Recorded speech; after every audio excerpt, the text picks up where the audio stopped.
Bonsoir à tous. Je vais vous présenter le conférencier d'aujourd'hui qui est Samuel Alison. Il est directeur de recherche au CNRS ici à Montpellier et il va nous parler des maladies infectieuses. Alors il va le faire avec un point de vue ou un angle qui est pas celui qui est le plus communément adopté. L'étude des maladies infectieuses a souvent été faite par le monde médical et Samuel n'est pas médecin, il est biologiste évolutif. Donc il a fait des études de biologie à Paris et assez tôt il s'est orienté vers la biologie de l'évolution. Donc la biologie de l'évolution est une discipline qui s'est construite au départ autour des idées qui ont été synthétisées et proposées par Darwin, c'est-à-dire l'idée que les espèces ne sont pas des entités figées, que certaines peuvent disparaître, que d'autres peuvent apparaître par différenciation au sein d'une espèce, et que les espèces, les caractéristiques des espèces changent au cours du temps, qu'elles évoluent.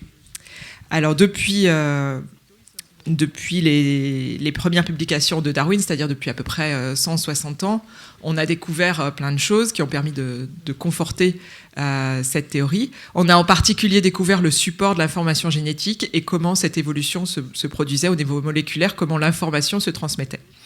Donc à partir de l'ensemble de ces découvertes, maintenant il y a il y a tout un tas de méthodes qui permettent d'étudier l'évolution des espèces.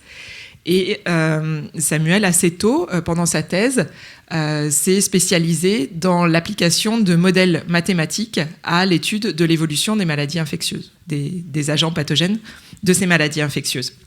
Alors ça veut dire quoi ? Ça veut dire qu'au quotidien, Samuel traduit en équations les forces évolutives qui vont contraindre ou influencer l'adaptation et l'évolution des maladies infectieuses. Il va étudier par exemple l'évolution de quelque chose comme la virulence ou l'évolution de la résistance aux antibiotiques de certaines maladies, de certains pathogènes.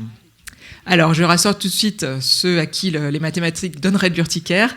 Il y a très peu d'équations dans son livre et il y en aura encore moins, je pense, dans sa conférence. Alors quelque chose qui est important probablement, c'est que l'utilisation des modèles mathématiques permet non seulement de comprendre l'évolution des maladies infectieuses, mais elle permet aussi de les prédire. Ce qui veut dire que rapidement, ces modèles mathématiques pourraient avoir des implications pour ce qui est des décisions en santé publique et des politiques de santé publique. Pour l'instant, c'est malheureusement assez peu le cas, mais j'espère que Samuel va vous convaincre que c'est un outil à utiliser. Et pour finir, plus récemment, Samuel a lancé un projet dont le but est de prédire si l'utilisation du vaccin contre le papillomavirus humain va entraîner une évolution de ce pathogène. Alors on a beaucoup parlé du papillomavirus humain dans la dernière décennie, puisque c'est un agent infectieux qui cause la totalité des cancers du col de l'utérus et d'autres cancers de la sphère génitale. Et on a un vaccin qui a été développé contre cette pathologie. Donc c'est la première fois qu'on a un vaccin qui va agir contre le développement d'un cancer. Et une caractéristique des infections des papillomavirus, c'est que une très grande proportion de la population est infectée, mais il y a très peu de ces infections qui vont devenir des cancers. Et donc Samuel a lancé une étude clinique ici à Montpellier qui étudie en fait, qui est un suivi gynécologique assez fréquent, de jeunes femmes en bonne santé pour comprendre pourquoi certaines des infections régressent et pourquoi d'autres vont donner lieu à des cancers.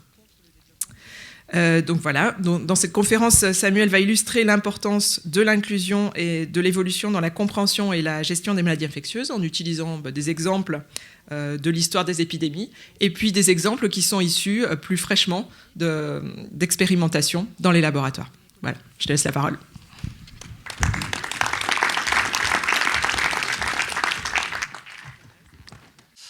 Bonsoir à tous, merci à tous d'être venus aussi nombreux en ce jour de Saint-Valentin.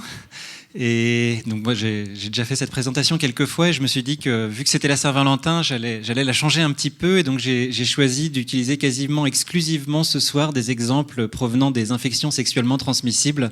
Donc ce sera un peu un fil conducteur au cours de la soirée. Mais avant ça, je voulais faire un peu de publicité pour un congrès qui va avoir lieu cette année à Montpellier. C'est un congrès qui s'articule avec la conférence de la semaine dernière et celle de la la prochaine conférence, après les vacances. Et c'est le congrès des sociétés d'évolution européennes et internationales. On attend plus de 2500 participants. Ça va être le plus gros événement jamais organisé en Europe. Il n'y a eu qu'un seul congrès comme ça pour le moment, c'était aux États-Unis. Et donc voilà, pendant plusieurs jours à Montpellier en août, il y aura ces spécialistes de différentes thématiques d'évolution. Et donc tout au cours de l'année, il va y avoir des événements. Donc en plus de l'Agora des Savoirs, il va aussi y avoir une exposition au zoo. Il va y avoir un speed dating pendant le congrès. Mais donc ce sera l'occasion en fait de rencontrer non seulement les chercheurs internationaux, mais aussi ceux de Montpellier, parce que c'est une thématique extrêmement forte à Montpellier. Moi, des collègues américains m'avaient dit qu'ils avaient hésité à faire leur thèse ici parce que c'était la Mecque en biologie de l'évolution. Donc voilà, donc cette conférence s'articule dans le cadre de... Enfin, cette soirée ce soir est dans le cadre de cette conférence.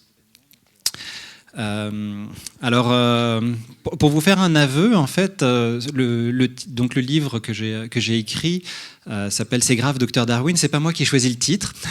J'ai même essayé assez lourdement d'en suggérer un autre, mais on m'a expliqué que je ne savais pas choisir les titres, il faut pas mettre quelque chose de négatif, on peut pas mettre maladie dans le titre, enfin bon, etc. Mais à la réflexion, je pense que si je devais reproposer un titre, j'aurais articulé ça avec le lien en fait entre Darwin et Pasteur. C'est assez surprenant. On vient de sortir un article là-dessus. C'est deux personnes qui étaient quasiment au fait de leur gloire au même moment, et qui pourtant ont extrêmement peu interagi, alors que ces deux biologistes, ils ont chacun révolutionné des pans entiers de la biologie. Et non seulement ils ont très peu interagi, mais ils sont très souvent mis en regard, voire le plus souvent opposés. Alors bon, vous savez probablement qu'au niveau idéologique, Darwin, c'est quelqu'un qui se décrit athée au moment de sa mort, quelque chose qui à l'époque, enfin agnostique, quelque chose qui à l'époque est très très fort, alors que Pasteur, lui, j'ai entendu dire qu'il collait les élèves de l'ENS qui n'allaient pas à la messe le dimanche, donc c'est vraiment des personnalités assez opposées, et ils ont donné naissance en grande partie à deux pans de la biologie, un pan qui va devenir ce qu'on appelle aujourd'hui l'écologie et l'évolution, enfin le naturalisme, plutôt qui s'appuie sur des études au niveau environnemental en général, et à l'inverse un pan beaucoup plus en laboratoire qui va aller vers la biologie moléculaire. Et donc ce que je vais essayer d'argumenter aujourd'hui, c'est que ce qu'il faudrait, c'est réconcilier ces deux approches, et que l'approche d'écologie et d'évolution développée par Darwin peut avoir une utilité dans l'optique de la lutte contre les maladies infectieuses telles que défendues par Pasteur. Alors si on avait fait cette conférence au temps de Pasteur et Darwin, il y a un tiers à la moitié d'entre nous qui ne seraient pas là ce soir, moi le premier. Nous serions morts de maladies infantiles dans l'enfance.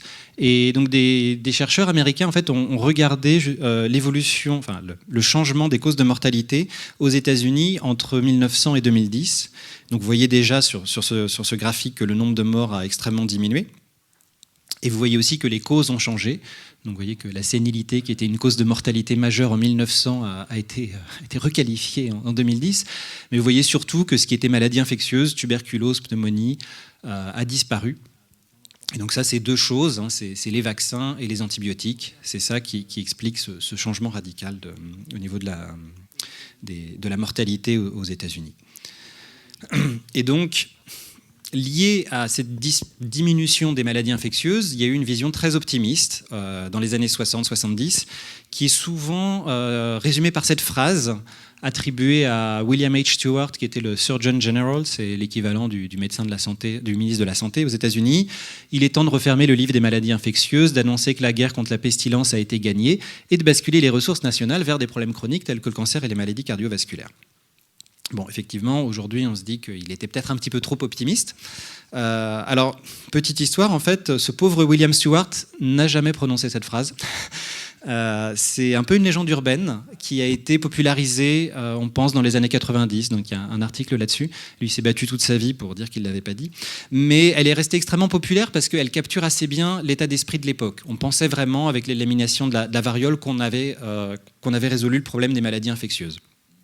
Bon, il y a des gens qui, en 2010, disent à peu près toujours la même chose. Et là, la citation est vraie, je l'ai récupérée dans Télérama. Donc, ça dit à peu près la même chose qu'en 2070, on pourra vaincre sans doute les maladies infectieuses. Bon, rendez-vous en 2070. Et donc, la raison pour laquelle ces citations nous paraissent décalées, c'est que les maladies infectieuses, c'est pas des objets inertes, c'est pas des cailloux, c'est des êtres vivants. Et en fait, les deux grands événements qui vont remettre en cause cet optimisme, c'est l'émergence de la pandémie de VIH au début des années 80. Ça a été vraiment un ébranlement majeur dans l'optimisme ambiant. Et le second, c'est l'émergence et la généralisation des résistances aux antibiotiques. Et donc là, comme nous sommes en ce jour de Saint-Valentin, je voulais illustrer avec une photo de la bactérie qui cause la gonorrhée. Donc là, deux infections sexuellement transmissibles. Alors, ces deux phénomènes en fait, sont liés à de l'évolution, l'apparition d'un nouveau virus, le VIH, et l'évolution, la résistance de bactéries qui existaient déjà. Et je suis désolé, la figure devrait être plus jolie, mais et on peut se dire que la course évolutive est assez déséquilibrée. Si vous prenez l'évolution de l'homme, là, ce qui est représenté là-dessus, tout en bas, donc on a l'Homo erectus qui va devenir l'Homo sapiens. Je vais montrer sur l'écran pour les gens qui nous regardent sur YouTube. L'Homo sapiens, et ensuite l'Homo sapiens va sortir d'Afrique pour aller coloniser l'Eurasie. Et là, on est sur des échelles, vous voyez, on compte quasiment en millions d'années, 300 000 ans.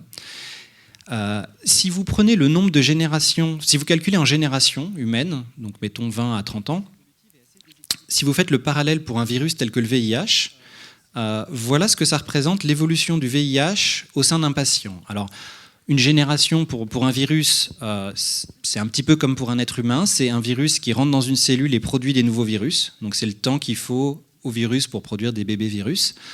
Donc ça, vous avez une génération.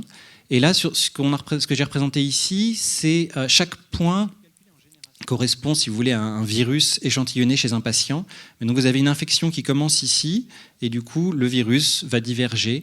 Et donc vous voyez qu'en 30 à 40 ans, vous avez à peu près autant de générations qu'en 300 000 ans d'évolution humaine. Donc on a une vitesse d'évolution qui est complètement asymétrique entre l'homme d'un côté et un virus tel que le VIH. L'autre asymétrie, évidemment, c'est celle de la taille. Là, probablement beaucoup d'entre vous connaissent. C'est une photographie très célèbre, mais comme il y avait des droits d'auteur, j'ai pris un tableau représentant la photographie. C'est la tête d'une épingle qui est représentée ici, et sur la tête de l'épingle, vous avez des bactéries. Donc ça vous donne une idée d'échelle de la taille d'une bactérie par rapport à notre taille à nous. Et pour vous donner une autre image, nous avons sur notre peau et dans nos intestins, sur nous et dans nous, nous avons autant de bactéries que de cellules à nous. Donc nous sommes vraiment un écosystème ambulant. Donc voilà, une disproportion d'échelle, à la fois tant en niveau de taille que de vitesse évolutive. Et donc c'est un peu ça qui a conduit la genèse de ce livre, donc C'est grave, Docteur Darwin. C'était comment prendre en compte cette évolution en santé publique. Et donc voilà, donc ce soir, je vais vous faire la version IST, infection sexuellement transmissible. Et comme je suis biologiste de l'évolution, on aime bien raisonner en termes de questions. Donc les 3 ou 4 questions que je voulais aborder ce soir, c'est d'où viennent les maladies infectieuses, qui sont des chapitres du livre en fait. Pourquoi les maladies infectieuses nuisent-elles à leurs hôtes, nous en l'occurrence? Peut-on parler de coévolution?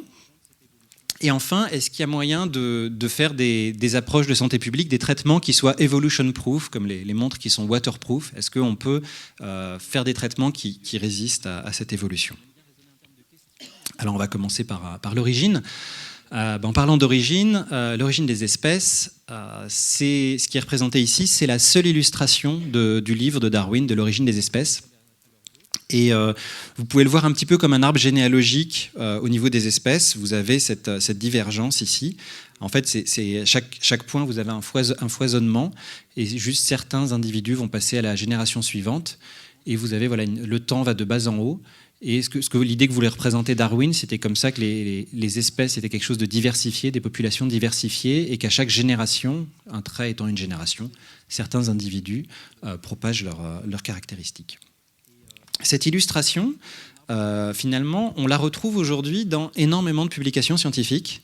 Là, je l'ai un peu modifiée, mais c'est en gros une illustration qui est sortie dans un des premiers articles décrivant l'épidémie d'Ebola qui a eu lieu en 2014.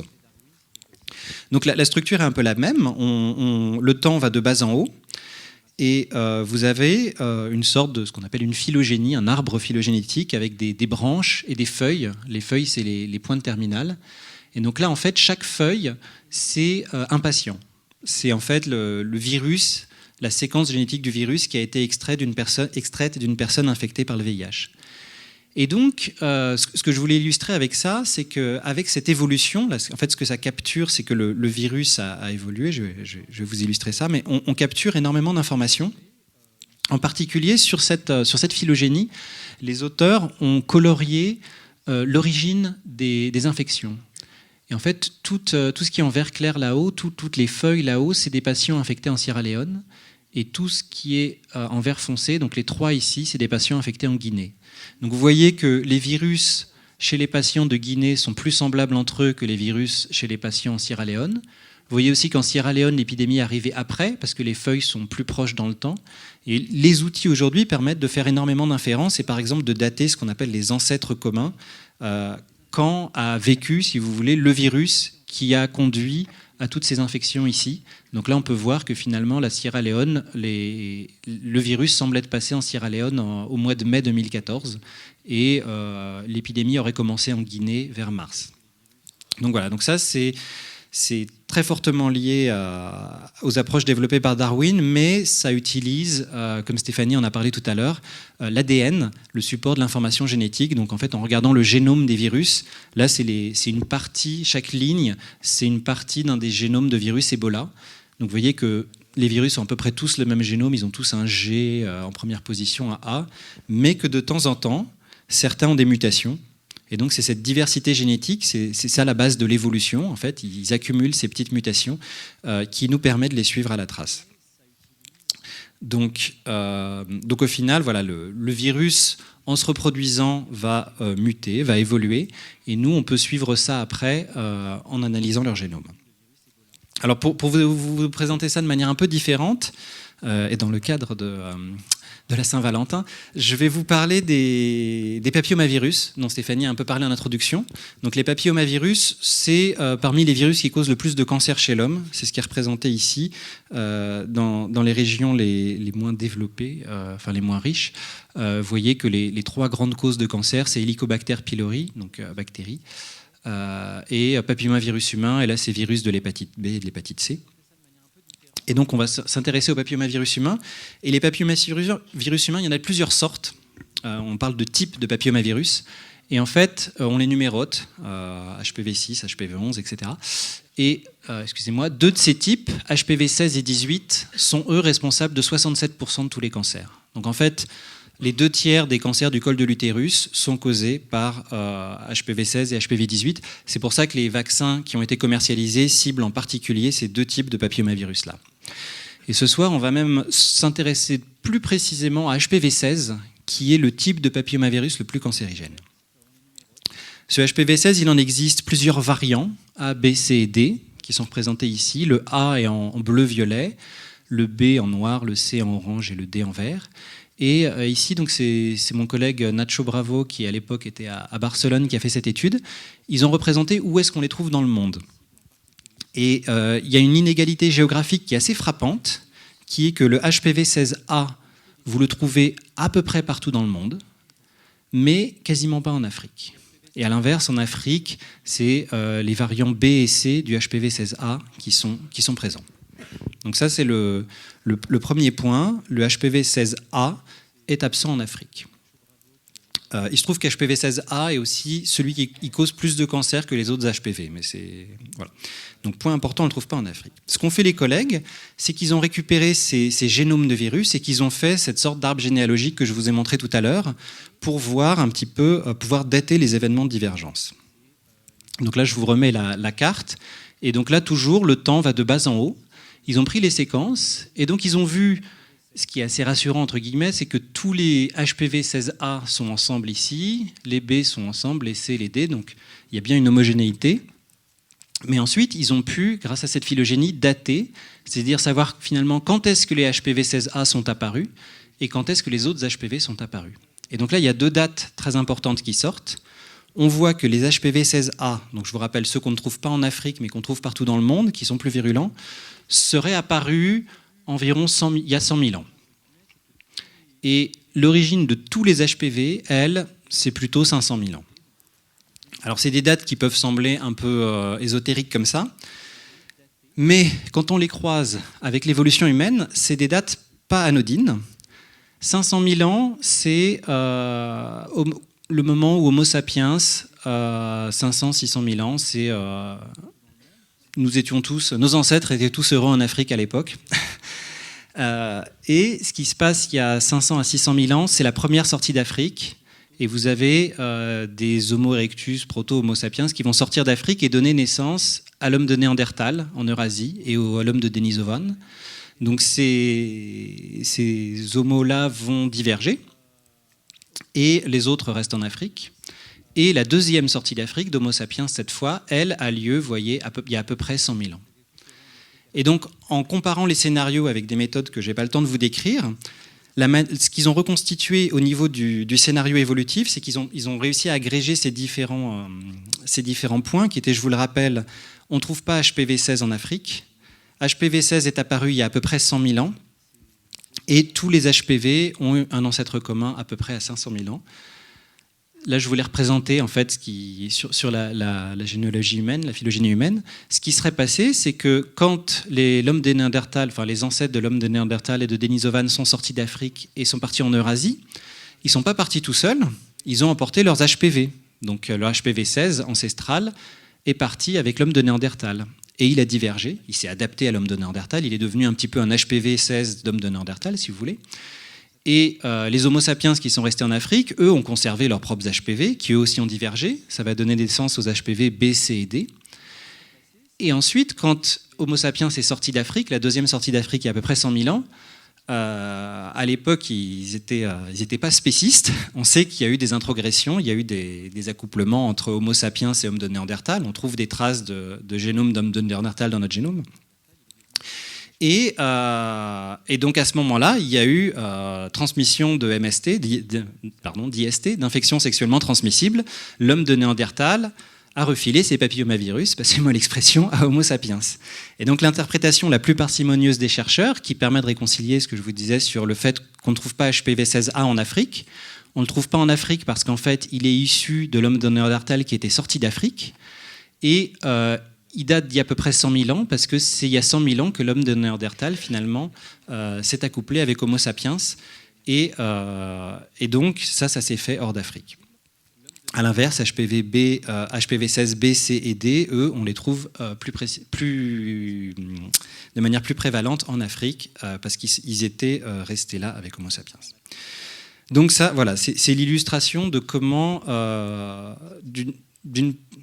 d'une approche qui peut être assez théorique, comprendre d'où viennent les papillomavirus, on peut en arriver à des conclusions qui potentiellement pourraient avoir des utilités en santé publique, en particulier le fait que ce HPV-16A cause plus de cancer que les autres.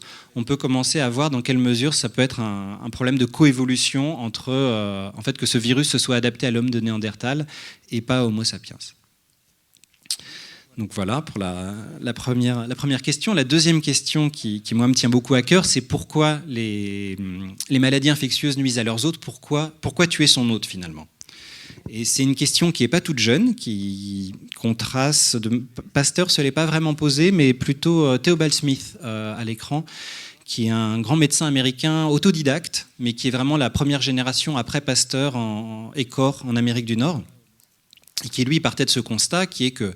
Donc, il était médecin, mais dans sa jeunesse, il était vraiment éclectique, il travaillait sur beaucoup de maladies infectieuses, et il partait de ce constat qui était que, pour la plupart des maladies, tuer son hôte, c'est tuer la poule aux œufs d'or. Entre un parasite, mettons que vous avez un variant de la grippe qui va tuer la personne infectée en 2 jours, et un autre variant qui va tuer la personne en 15 jours, vous doutez bien que celui qui fait une infection de 15 jours, il va pouvoir infecter beaucoup plus de monde et se répandre beaucoup plus. Donc ce que disait Theobald Smith, c'est que ça ne fait pas de sens. Si l'évolution naturelle peut jouer un rôle, on s'attendrait à ce que les maladies infectieuses deviennent avirulentes. C'est ce qui a été appelé ensuite la théorie de l'avirulence, de A privatif. Et donc lui, son hypothèse, c'était que finalement, si les maladies infectieuses nous tuent, c'est parce qu'elles ne sont pas encore adaptées à nous. Donc si on attend assez longtemps, Par exemple, le VIH aujourd'hui est extrêmement virulent. Si on suit un peu la logique de Theobald Smith, c'est que si on revient dans 2000 ans, peut-être que le VIH ne sera plus virulent. Donc c'était la théorie au 19e siècle. C'est resté la théorie dominante assez longtemps. Et ça a été vraiment remis en cause dans les années 80. Et même si ça a formellement été remis en cause dans les années 80, pendant toute la période de l'après-guerre, les gens étaient assez frustrés par cette théorie de la virulence parce qu'on savait, il y avait des exemples montrant que les maladies restent virulentes. Là, je vous ai mis excusez-moi, j'ai gardé la tuberculose, qui n'est pas une MST, mais bon. Donc on savait que la tuberculose était là depuis longtemps et qu'elle était très virulente déjà au temps des Égyptiens. On pense même que la virulence de la tuberculose a augmenté. Le VIH, alors certes, vous me direz, il est apparu dans la population humaine au début du XXe siècle, mais comme je vous l'ai dit, à l'échelle d'un virus, ça fait énormément de générations, donc il avait le temps les souches moins virulentes avaient le temps d'être sélectionnées, ce qui n'a pas vraiment été observé. Le virus Ebola non plus, bon là on parle sur des échelles de temps encore plus petites, mais sa virulence ne semble pas avoir diminué. Il y a des cas de transmission sexuelle du virus Ebola, donc il est dans ma thématique des infections sexuellement transmissibles. Mais donc voilà, donc des exemples, je vous en ai listé 3, mais il y en a beaucoup d'autres. On sait que beaucoup de maladies sont restées virulentes au cours des âges. Pour expliquer ça, je me concentre sur la plus mortelle aujourd'hui d'entre elles, qui est le VIH. Et pour vous parler un peu de la virulence du VIH et de pourquoi elle persiste, je vais juste devoir vous donner un tout petit peu de bagages sur ce qui se passe au cours d'une infection par le VIH. Donc, en fait, l'infection se déroule en 3 phases.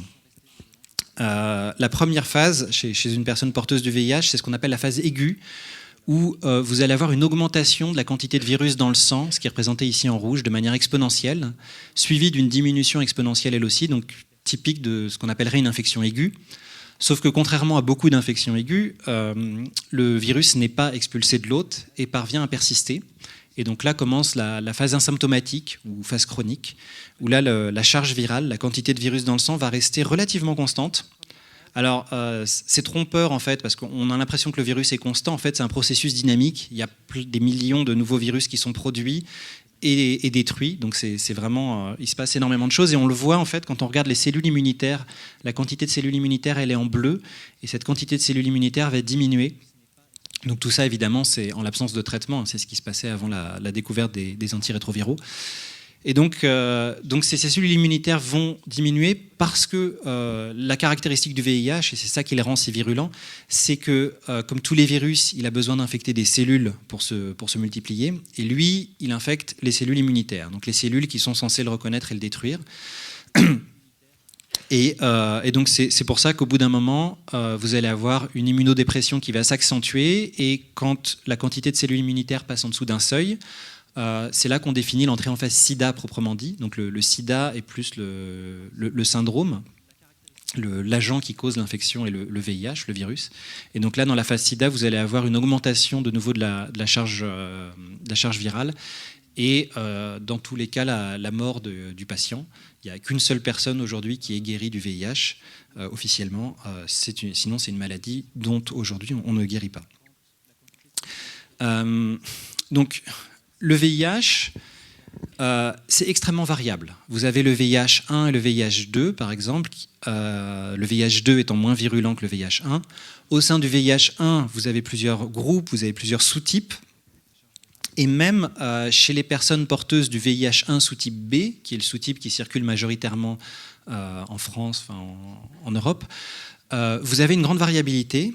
Ce qui était représenté ici, donc pour ceux qui n'ont pas trop l'habitude, je vais juste expliquer un petit peu en détail. Donc sur l'axe en bas, vous avez la quantité de virus dans le sang, la charge virale, le nombre de virus par millilitre de sang.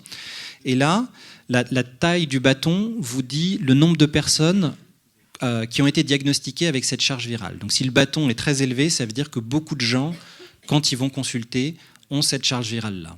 Donc vous avez une distribution qui est quasiment, on va dire gaussienne, mais vous voyez que la majorité des gens ont une charge virale, les valeurs les plus élevées, en gros, sont ici entre 10 puissance 4 et 10 puissance 5. Et ce que j'ai représenté là-dessus, les petits encadrés, c'est juste pour vous représenter, si vous preniez une goutte de sang chez des personnes, combien de virus est-ce que vous verriez ? Donc chez les personnes qui sont ici, qui ont entre 1000 et 10 000 virus par millilitre de sang, si vous étalez une goutte de sang, voilà le nombre de virus que vous verriez dans la goutte de sang. À l'inverse, chez les personnes qui ont cette charge virale, voilà le nombre de virus que vous verriez. Donc c'est juste pour vous montrer qu'on a une variabilité biologique énorme. Et comme il a été montré... alors là, ça c'est... Désolé, bon, il va falloir me croire sur parole, il y a eu un souci avec le PDF. Cette charge virale ici, la quantité de virus dans le sang diminue avec l'espérance de vie des personnes porteuses du VIH diminue avec la quantité de virus dans le sang.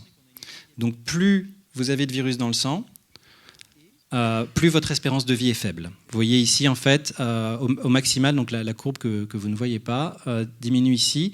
L'espérance de vie, elle est entre 1 et 4 ans pour les personnes qui ont la charge virale la plus élevée. À l'inverse, si vous avez une charge virale très faible, vous allez avoir une espérance de vie qui va être entre 10 et 40 ans. Donc on retrouve en fait ce qui avait été théorisé par Theobald Smith, c'est-à-dire cette idée que vous avez une variabilité, vous avez certains virus qui font une faible charge virale et qui vont tuer leur hôte assez lentement, et d'autres virus qui causent des infections extrêmement virulentes. Et donc, toujours la même question de Theobald Smith, comment est-ce que ça se fait que ces virus en rouge ici, qui vont potentiellement causer des infections très courtes, n'aient pas disparu de la circulation depuis que le VIH est apparu? Pourquoi est-ce qu'on trouve encore ces virus-là? Pourquoi est-ce qu'on ne trouve pas que des virus qui tuent les gens très lentement? En fait, pour comprendre ça, il faut voir que ce qu'on appelle la valeur sélective, le nombre de descendants, donc chez nous, on compte le nombre de descendants et on peut calculer la valeur sélective, la fitness si vous voulez, est quelque chose qui ne dépend pas uniquement de la durée de l'infection, mais aussi de la capacité à se transmettre pour un virus. Et donc en épidémiologie, c'est une quantité très connue qui s'appelle le R0, qui correspond au nombre d'infections secondaires. Donc c'est si moi je suis infecté par un virus, que personne ici n'a été en contact avec ce virus, combien de personnes je vais infecter? Et donc en épidémiologie, c'est très important parce que ça détermine votre capacité à contrôler une épidémie. Vous vous doutez que si j'infecte en moyenne moins d'une personne, il ne va pas y avoir d'épidémie. En revanche, si j'en infecte 2, ça veut dire que ces 2 personnes-là pourront elles-mêmes en infecter 2, etc., etc. Et si j'en infecte 10, on est mal parti. Et là, pour vous donner un ordre de grandeur, en fait, vous voyez, Ebola, ce nombre de reproduction est de 1,3 à 2. Donc une personne infectée par Ebola au cours de l'épidémie de 2014-2016 infectait moins de 2 personnes en moyenne. Le VIH, c'est entre 2 et 5, Orion, rubéole, et donc une des maladies les plus infectieuses, c'est la rougeole. C'est-à-dire que si une personne a la rougeole dans la salle et que personne n'est vacciné, vous allez avoir 12 à 18 personnes qui sont infectées. Donc vous voyez que dans une population où personne n'est infecté, c'est les 12 à 18 vont eux-mêmes en infecter 12 à 18. Ça part très très vite, la rougeole. Et donc, pour revenir au cas du VIH, ce qu'on a montré, c'est qu'effectivement, vous avez cette durée d'infection qui est très faible pour les souches virulentes, pour les souches qui ont des charges virales très élevées, mais on n'a que la moitié de l'histoire ici, parce que pour savoir si ces souches-là se transmettent et vont infecter beaucoup de gens, il faut aussi savoir quelle est leur infectiosité. Voilà, vous avez les courbes. Donc, je ne vous ai pas menti. Sur la courbe qui indiquait la durée de l'infection, vous avez bien une diminution avec la charge virale. Mais quand vous prenez en compte l'autre moitié de l'histoire, l'infectiosité, vous voyez qu'assez logiquement, les personnes porteuses du VIH qui ont une charge virale très élevée sont aussi beaucoup plus infectieuses par contact sexuel. Et donc, on a 2 forces qui vont dans des directions opposées. C'est ce qu'on appelle en biologie de l'évolution un compromis évolutif. Et quand on prend la résultante, donc le potentiel de transmission, ce nombre de personnes infectées de manière secondaire, on a l'histoire suivante, qui est que ces souches qui causent des infections moins virulentes, où la personne reste en vie plus longtemps, ce qui semblait adaptatif, finalement, elles n'ont pas un potentiel de transmission très élevé parce que par contact sexuel, elles se transmettent mal. À l'inverse, les souches qui, elles, semblaient extrêmement mal adaptées, car causant des infections très courtes, elles ne sont pas si mal adaptées que ça, parce que par contact sexuel, il y a un risque de transmission beaucoup plus élevé. mais au final, là on parle d'optimum évolutif pour la transmission du virus. Alors évidemment, un virus n'est pas un être conscient, hein, la sélection naturelle opère de manière neutre, mais les virus qui vont être le plus transmis, c'est ceux qui causent des infections qui ont des charges virales à peu près ici entre 10 000 et 100 000 virus par millilitre de sang. Et si je vous représente cette courbe que je viens de vous montrer, donc là je l'ai mise en rouge, avec la fréquence des infections qu'on détecte d'habitude, eh bien vous voyez que la majorité des infections qu'on voit en clinique, là je crois que c'est les données de la cohorte d'Amsterdam, elles correspondent à ce qui est le pic de transmission pour le virus. Donc ça suggère en fait que le virus au cours du temps a évolué vers un optimum évolutif. Et donc contrairement à ce que pensait Theobald Smith, cet optimum n'est pas la virulence la plus faible, parce que le virus a besoin finalement de nuire à son hôte pour se transmettre. Il a besoin de produire des nouveaux virus, et ça implique de puiser dans les ressources de l'hôte. Et juste pour vous montrer cette virulence, donc cette charge virale au cours du temps, depuis qu'on a des relevés dans les années 80, elle a plutôt augmenté, donc suggérant que le virus s'est adapté à l'homme. Alors on pourra revenir après, elle semble diminuer depuis 2000-2004, mais pour vous donner une réponse, on ne sait pas trop pourquoi.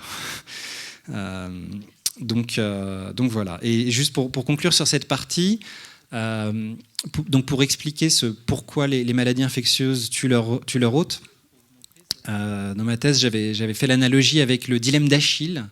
Donc, je ne sais pas si vous connaissez le dilemme d'Achille, mais Achille, dans sa jeunesse, ce qu'on apprend dans l'Iliade, les dieux aimaient bien s'amuser un peu en donnant des choix aux hommes. Et donc, il a eu à choisir entre une vie courte et glorieuse et une vie longue et inconnue et monotone. Donc, notre Achille, étant un héros grec, n'a pas hésité une seconde. Il a choisi la vie courte et glorieuse et il est mort au siège de Troie, d'une flèche dans le talon. Et donc dans l'Odyssée, en fait, Ulysse va aux enfers à un moment, en essayant de rentrer chez lui, et tombe sur Achille. Donc ils prennent des nouvelles l'un de l'autre. Et Achille lui dit qu'en gros, il a fait une erreur, qu'il préfère être le plus misérable des bergers que de régner sur le troupeau d'ombre, enfin quelque chose comme ça. Et donc on a un peu finalement la même interprétation, si vous voulez. Le défaut des biologistes de l'évolution, c'est qu'on adore raconter des histoires, mais vous avez un peu la même interprétation au niveau d'une maladie infectieuse, c'est qu'il faut choisir, entre guillemets, encore une fois, le virus ne choisit pas, mais c'est soit une infection courte et extrêmement intense, donc on va utiliser toutes les ressources de l'hôte très très vite, ou alors une infection longue, chronique, mais moins intense, moins infectieuse. Et donc dans le cadre du VIH, l'optimum évolutif se situe au milieu. Donc voilà pour la troisième question. Donc, peut-on parler de coévolution ? Pour moi, la réponse finalement est assez intuitive. Oui, on sait que nos politiques de santé publique vont façonner les pathogènes que l'on rencontre. On sait qu'à partir du moment où on utilise un antibiotique, par exemple, on va avoir des résistances. Ça, c'est acté. La question, c'est à quelle vitesse ces résistances vont se propager. Mais si on veut éviter la résistance aux antibiotiques, le seul moyen, c'est de ne pas les utiliser. Pour montrer que c'est d'actualité, et toujours dans le cadre de la Saint-Valentin, vous avez eu l'année dernière cette publication de l'OMS qui faisait remarquer que les trois grandes IST bactériennes, chlamydiose, gonorrhée et syphilis, étaient de plus en plus résistantes aux antibiotiques et qu'il fallait adapter les traitements. Je suis désolé. Et c'est pas quelque chose de nouveau pour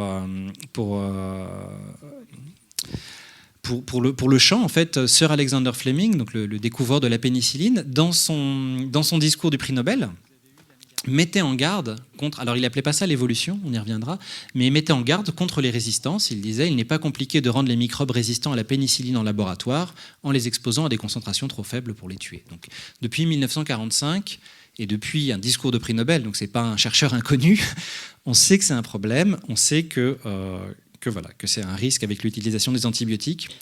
Et pourtant, l'histoire de l'utilisation des molécules antimicrobiennes est une histoire de la résistance. Donc, vous ne pouvez pas lire, il y a les noms des molécules utilisées, mais ce qui est représenté ici, c'est un diagramme. Alors là, le temps va de gauche à droite. Je suis désolé, j'ai changé.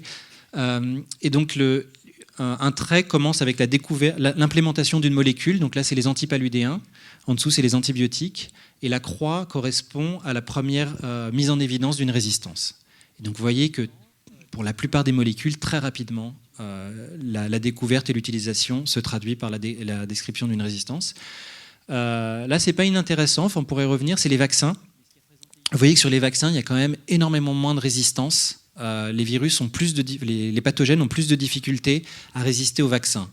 Et j'y reviendrai tout à l'heure. Vous voyez que là, il y a un vaccin qui est en bleu, c'est celui contre la variole, avec l'éradication de la variole.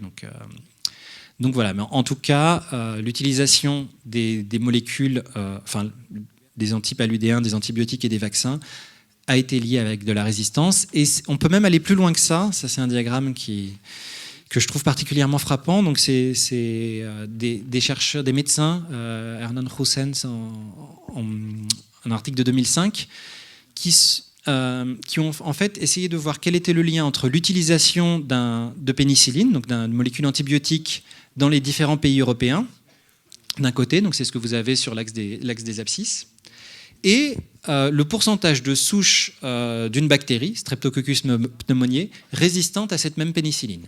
Autrement dit, quel est le lien entre la quantité d'antibiotiques qu'on prescrit et la fréquence des souches résistantes.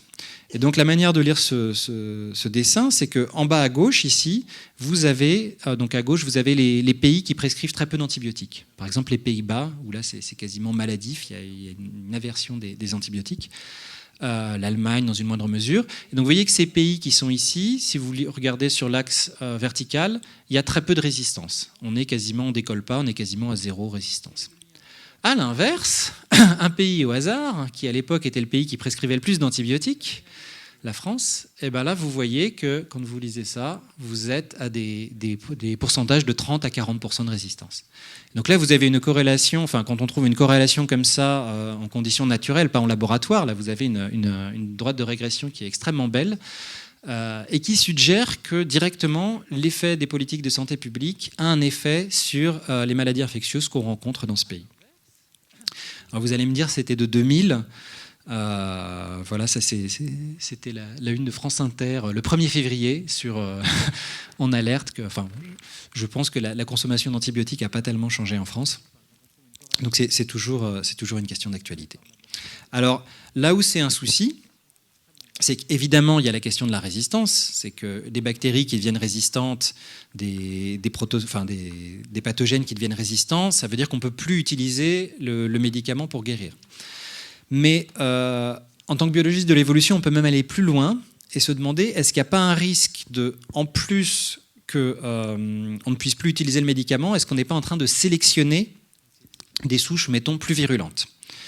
Et ce qu'on a représenté ici, c'est sur ce petit diagramme ici, ça vous représente en fait ce qu'on appelle un modèle épidémiologique de base.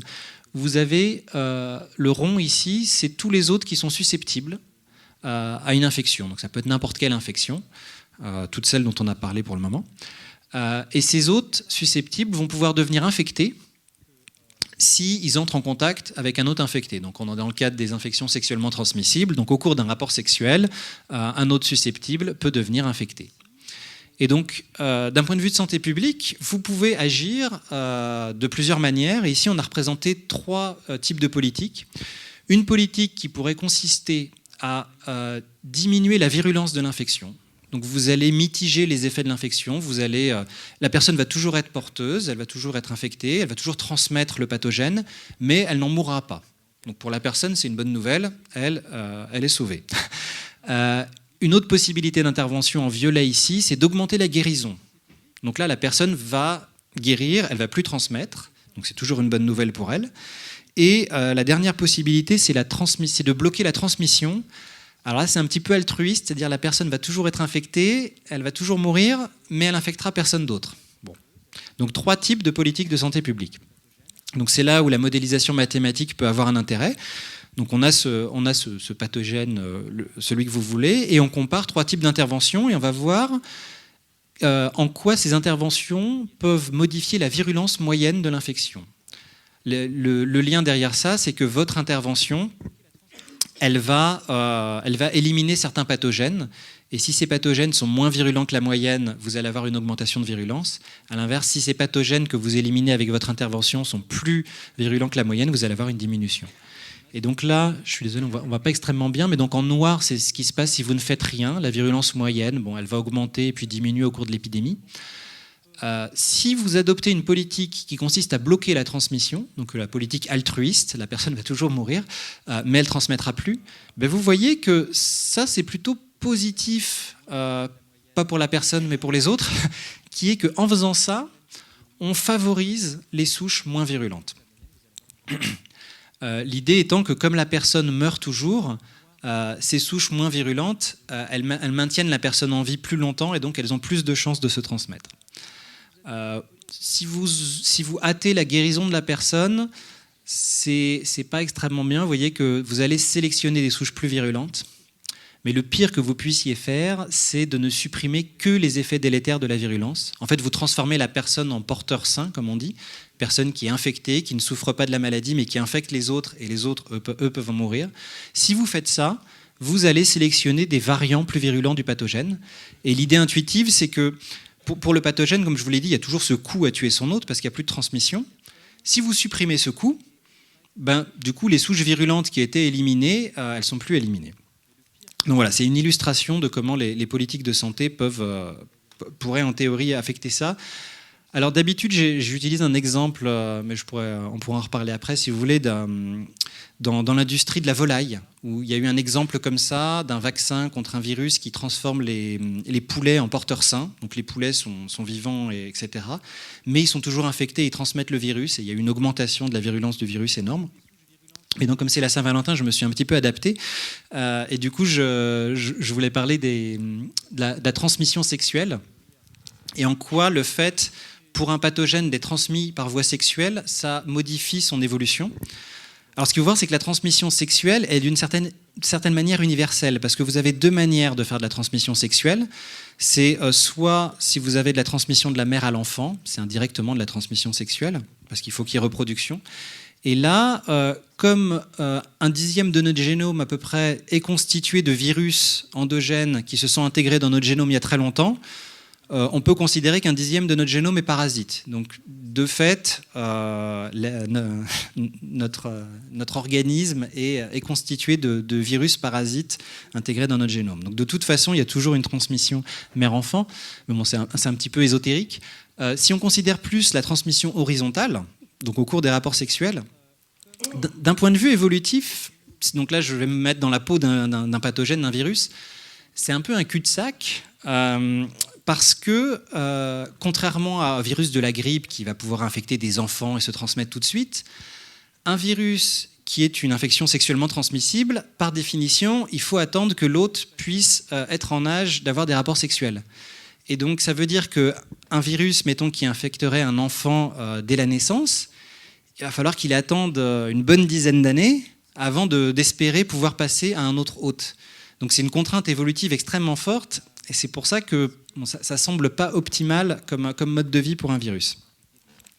Des collègues ont essayé d'analyser ça un petit peu. Ils ont trouvé qu'en moyenne, alors c'est une moyenne, il y a évidemment des exceptions, mais les infections sexuellement transmissibles ont tendance à causer des infections plus longues que la moyenne. Elles ont plutôt tendance à diminuer la fertilité qu'à tuer. Bon, il y a évidemment des exceptions. Le VIH, je vous l'ai dit, personne n'en a guéri à part une. Et en moyenne, elles ont tendance à être plus cryptiques, à avoir moins de symptômes que les autres maladies. Elles sont transmises de manière fréquence dépendante. Bon, là, c'est des questions de modélisation, on pourra en parler. Et bon, c'est une hypothèse plutôt qu'ils mettent en avant parce que leurs résultats ne sont pas extrêmement robustes, mais ils ont l'impression, quand ils regardent des organismes, par exemple les papillomavirus, vous savez, on a parlé que les papillomavirus causent des cancers, en particulier les cancers génitaux, donc transmission sexuelle. Les papillomavirus causent aussi toutes les verrues. Et donc ils ont essayé de voir sur des virus comme ça qui ont des transmissions sexuelles ou non sexuelles, qu'est-ce qui était apparu d'abord dans l'évolution. Et il semblerait que la transmission horizontale sexuelle soit quelque chose de plutôt récent. Donc suggérant l'idée que c'est un peu un cul-de-sac, que c'est un mode de transmission un peu par défaut. Et plus généralement, ce à quoi on s'attend, basé sur tout ça, c'est que entre un virus qui se transmet par voie sexuelle et un virus très proche qui ne se transmet pas par voie sexuelle, le virus qui se transmet par voie sexuelle devrait être en moyenne moins virulent, parce qu'il faut quand même qu'il garde son hôte en vie plus longtemps, le temps qu'il atteigne la maturité sexuelle. Et J'ai pas énormément de temps de détailler, mais il y a un article qui est sorti l'année dernière qui est sur un virus, le HTLV, le virus T lymphotropique humain, qui, pour la petite histoire, c'était sur celui-là que travaillait Gallo, qui était en concurrence avec Montagnier sur le VIH, pour trouver ce qui causait le sida. Et donc, lui, en fait, il pensait que c'était HTLV. Et ce virus peut, dans certains cas, rarement heureusement, causer des cancers. Et donc ça, c'est des collègues en Angleterre qui ont comparé la virulence de ce virus, donc le nombre de cancers, dans 2 régions du monde, au Japon et aux Caraïbes, ces 2 régions où HTLV est très présent, très, très prévalent. Et ils n'ont pas seulement comparé les cancers, mais ils ont comparé les différences des cancers chez les hommes et chez les femmes pour ce virus. Et ce que vous voyez, c'est que dans les Caraïbes, vous avez un ratio de 1, donc vous avez autant de bleu que de rouge. Vous avez à peu près autant de cancers chez les hommes que chez les femmes causés par HTLV. Au Japon, c'est très surprenant, mais vous avez énormément plus de cancers chez les hommes que chez les femmes causés par HTLV. Et l'hypothèse qu'ils mettent en avant, c'est qu'ils montrent d'un point de vue épidémiologique que HTLV est transmis beaucoup plus par voie sexuelle et notamment par transmission verticale, donc de la mère à l'enfant au Japon, alors qu'aux Caraïbes, c'est une transmission directe qui n'est pas liée de la transmission de la mère à l'enfant. Et en plus, donc ils regardent ça au niveau épidémiologique et ils argumentent aussi qu'au Japon, il y a un allaitement beaucoup plus long qu'aux Caraïbes. Donc leur hypothèse de travail étant qu'au Japon, ce virus-là se transmet de la mère à l'enfant. Et donc si cette hypothèse est correcte, donc le virus est transmis de la mère à l'enfant, du point de vue du virus, un virus qui tue les femmes est extrêmement contre-sélectionné au Japon, parce que c'est les femmes qui transmettent, alors qu'aux Caraïbes, tuer des femmes ou tuer des hommes, comme les 2 transmettent pareil, ça ne changera pas grand-chose. Et donc au Japon, à l'inverse, tuer des hommes, l'homme est un cul-de-sac pour le virus, parce que c'est la mère qui transmet à l'enfant. Donc c'est une corrélation avec 2 points. Ils ont étudié d'autres, j'étais rapporteur sur le papier, donc je le connais un peu, ils ont étudié d'autres maladies, d'autres infections, par exemple le VIH, ils n'ont pas du tout trouvé de différence homme-femme pour la mortalité aux Caraïbes et au Japon. Donc c'est vraiment quelque chose qui semble être lié uniquement à HTLV, et HTLV semble avoir cette transmission spécifique mère-enfant. Donc c'est potentiellement, à prendre avec des pincettes, mais c'est potentiellement une illustration du fait que le mode de transmission va déterminer la virulence. Je vais passer là-dessus dans le cadre du temps, et juste pour finir très rapidement, est-ce qu'on peut développer des traitements qui résistent à l'évolution ? Pour un biologiste de l'évolution, la résistance aux antibiotiques, c'est évidemment un phénomène d'évolution. C'est pas aussi évident pour tous les champs, et donc les collègues Yanis Antoniovics s'était amusé, entre guillemets, à prendre les articles d'écologie et d'évolution qui parlent de la résistance aux antibiotiques et à prendre des articles de revues biomédicales qui parlent de résistance aux antibiotiques. Et son but, c'était de regarder quels sont les termes utilisés. Est-ce que le mot évolution apparaît ou est-ce que le mot émergence apparaît ? Et vous voyez un effet extrêmement fort où les journaux d'évolution, quand ils parlent de résistance aux antibiotiques, ils utilisent le mot évolution. Les journaux biomédicaux n'utilisent quasiment pas. Et à l'inverse, émergence est extrêmement utilisé en biomédical. Donc il y a vraiment un évitement de ce champ. Et c'est dommage dans le sens où, comme c'est un processus d'évolution, la biologie de l'évolution a énormément à apporter. Et pour revenir sur ce que disait Alexander Fleming, la fin de la citation que j'ai passée un peu vite, il conclut en disant « Si vous utilisez de la pénicilline, utilisez-en assez ». Et ça, c'est un peu un des prérequis aujourd'hui, c'est que le traitement antibiotique doit être le plus long et le plus dosé possible, évidemment supporté par le patient. Et des collègues assez récemment, en fait, ça date des années 2000, se sont dit « Bon, mais qu'est-ce qui se passe si on diminue la dose ? Est-ce que ça augmente vraiment le risque de résistance ?» Et pour vous expliquer avec des petits diagrammes ce qui pourrait se passer, si vous avez une infection du type Clostridium difficile, donc qui n'est pas transmise par voie sexuelle, en fait, c'est une infection intestinale qui se développe assez souvent suite à un traitement antibiotique. Le traitement antibiotique va éliminer une bactérie pathogène, mais va aussi déstabiliser la flore de l'intestin. Et Clostridium difficile, lui, est résistant aux antibiotiques.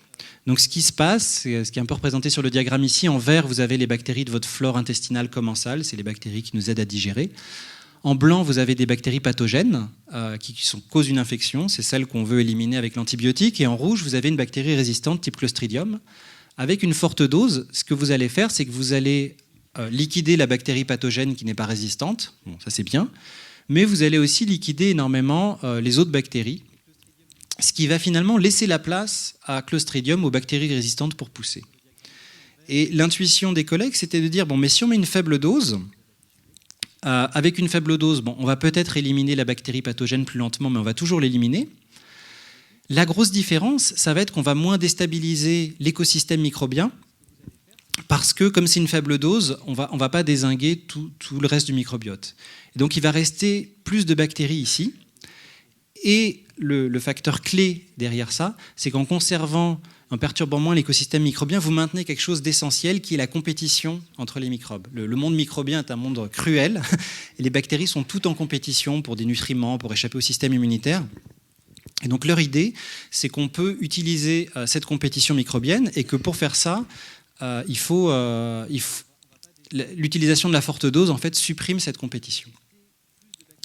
Vu le temps, je vais passer, mais ils l'ont démontré dans des souris, donc c'est pas à utiliser chez vous. Hein, ce que je vous dis, c'est extrêmement théorique. Vous voyez, c'est un article de 2013, mais ils ont démontré chez des souris en les infectant avec le paludisme des rongeurs qu'un traitement léger diminuait plus la transmission qu'un traitement fort. Et donc, juste pour résumer cette partie-là, en fait, ce qu'ils mettent en avant, c'est qu'actuellement en santé publique, les deux buts qui sont évidemment à conserver sont de guérir le patient et d'empêcher la personne d'infecter d'autres personnes le plus possible. Ça devrait être le but de tout traitement. Mais ce qu'ils proposent, c'est que ce qu'il faudrait essayer de mettre en place aujourd'hui, c'est de rajouter un troisième but qui serait aussi de limiter la propagation des souches résistantes. Et donc leur argumentaire est qu'on peut arriver à avoir la même qualité de soins, si vous voulez, pour les deux premiers points, tout en prenant en compte ce troisième point. Allez, deux tout petits, peut-être on en reparlera dans le débat. Quelles pistes autres que les antibiotiques ? Une première piste, c'est faire du neuf avec du vieux, c'est ce qu'on appelle la phagothérapie, c'est l'idée que l'ennemi de mon ennemi est mon ami. C'est une très vieille approche qui date du début du siècle. L'idée, c'est d'utiliser des virus, donc les virus des êtres microscopiques qu'on appelle des bactériophages, qui ont comme spécificité qu'ils n'infectent que des bactéries. Donc ils ne peuvent pas infecter nos cellules à nous, mais ils peuvent infecter certaines bactéries. Et ces virus sont assez spécifiques de certaines bactéries.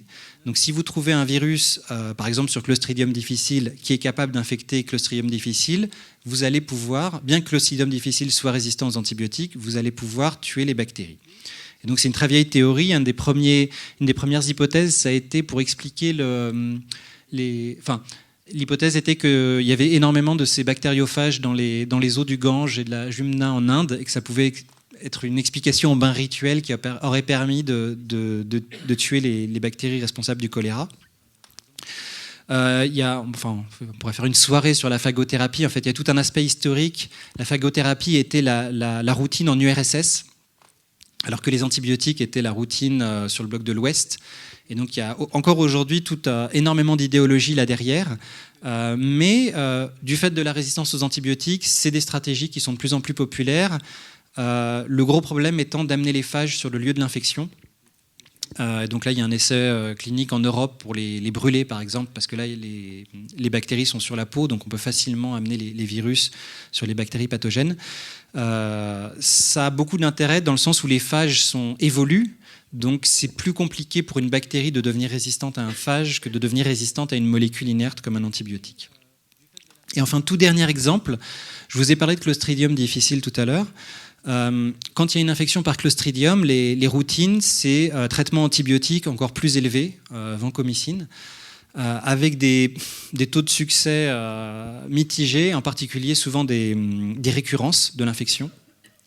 Et ce qui est développé maintenant depuis quelques années, avec des taux de succès extrêmement élevés, enfin quasiment 90%, c'est ce qu'on appelle la bactériothérapie fécale.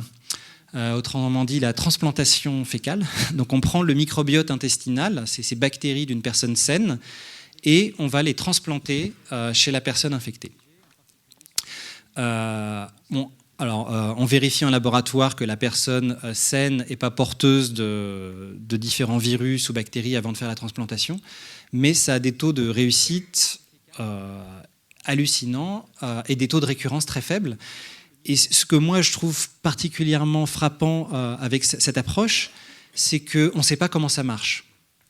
Donc c'est quelque chose où il y a un intérêt commercial énorme. Vous vous doutez bien que les gens à qui on dit on va vous faire de la bactériothérapie, on va vous transplanter les fesses de quelqu'un, les gens ne sont pas très joyeux. Si on leur disait vous allez prendre une molécule qui va tuer Clostridium, ils seraient beaucoup plus joyeux. Et malgré, parce que je ne l'ai pas dit, mais Clostridium, c'est énormément de morts par an aux États-Unis. Je crois que c'est plus d'une dizaine de milliers par an, c'est des centaines de milliers de cas. Donc c'est vraiment un problème de santé publique énorme. Et malgré ça, aujourd'hui, on n'arrive pas à trouver la molécule, ou voire même l'espèce bactérienne responsable de ça. On a vraiment besoin de l'écosystème bactérien dans son ensemble pour que ça marche. Et donc, pour moi, c'est une des illustrations des apports que peuvent avoir justement l'écologie et l'évolution en santé publique. Et donc voilà, les 2 dernières diapos, c'est pour rappeler que nous sommes de fait dans une course coévolutive. C'est la métaphore célèbre de la course entre Alice et la Reine Rouge au pays des merveilles. Et que donc il est illusoire d'espérer que l'homme va évoluer suffisamment rapidement pour suivre le rythme. Je n'ai pas parlé d'évolution humaine, mais on pourra en parler si vous voulez. Ce qui est clair, c'est que notre avantage, c'est que les politiques de santé publique, elles, peuvent évoluer, et beaucoup plus rapidement que nous.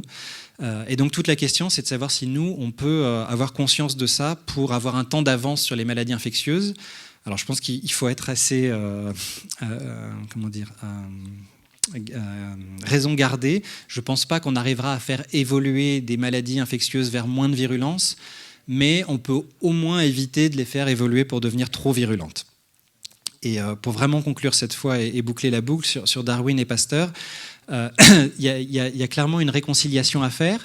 Darwin et Pasteur avaient des approches qui finalement étaient assez semblables, on pourra en reparler aussi, mais Darwin s'est intéressé aux microbes, Pasteur faisait énormément d'évolution expérimentale, et dans un cadre de recherche aussi, c'est vrai que là pour le coup il divergeait, c'est que Pasteur c'est un petit peu le premier chercheur ANR, si vous voulez, pour les collègues. C'est quelqu'un qui a des objectifs très appliqués. Et Darwin, à l'inverse, c'est quelqu'un qui développe une recherche fondamentale quasiment ésotérique.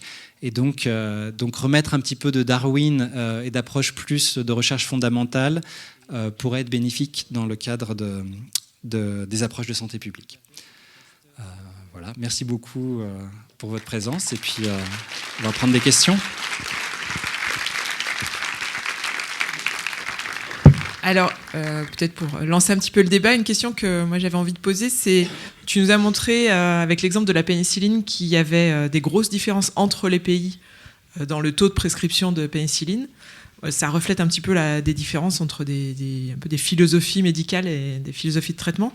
Est-ce qu'il y a aussi des différences entre les pays dans la construction des politiques de santé publique pour prendre en compte l'évolution des maladies infectieuses ? Alors c'est vrai qu'il y a peut-être un point commun qui est que de toute façon l'évolution, quels que soient les pays, n'est pas vraiment prise en compte. Après, il y a d'assez grosses différences au niveau de la santé publique. La France, je pense, est à un extrême au niveau de la médicalisation de la santé publique, c'est-à-dire que les décisions sont à peu près exclusivement prises par des médecins. Si on compare à l'Angleterre, par exemple, l'Angleterre a une approche beaucoup plus interdisciplinaire avec des gens des sciences humaines, des statisticiens, des modélisateurs. Donc là, il y a des différences. Il y a des différences entre pays. Sur les liens entre ces différences-là et l'évolution des maladies infectieuses, là, on sait que voilà, si on limite la prescription d'antibiotiques, il y aura moins de résistance. Donc là, à ce niveau-là, il y a des différences visibles.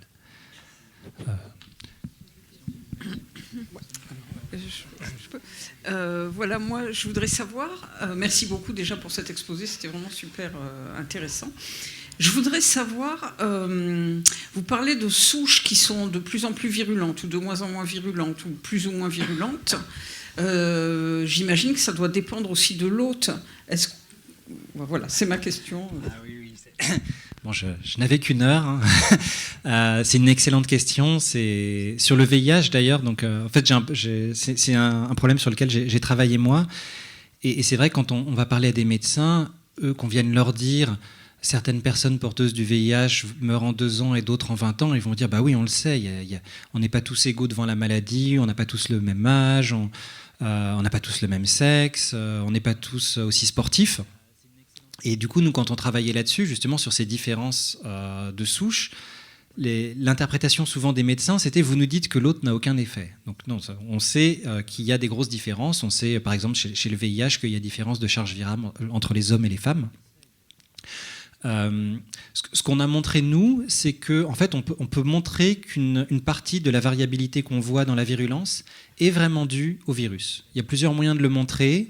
Dans certaines cohortes, en fait, ils savent qui est infecté qui. Donc là, on peut faire une corrélation et voir si moi j'ai été infecté par quelqu'un, est-ce qu'on a des charges virales similaires. Nous, on avait utilisé une approche qui était plus basée sur le génome des virus. Via les phylogénies, on avait montré que les virus qui ont des génomes similaires ont des virulences similaires. Mais donc voilà, donc on a pu... donc là, il y a une étude qui est sortie récemment où on montre qu'à peu près un tiers peut être expliqué par le génome viral.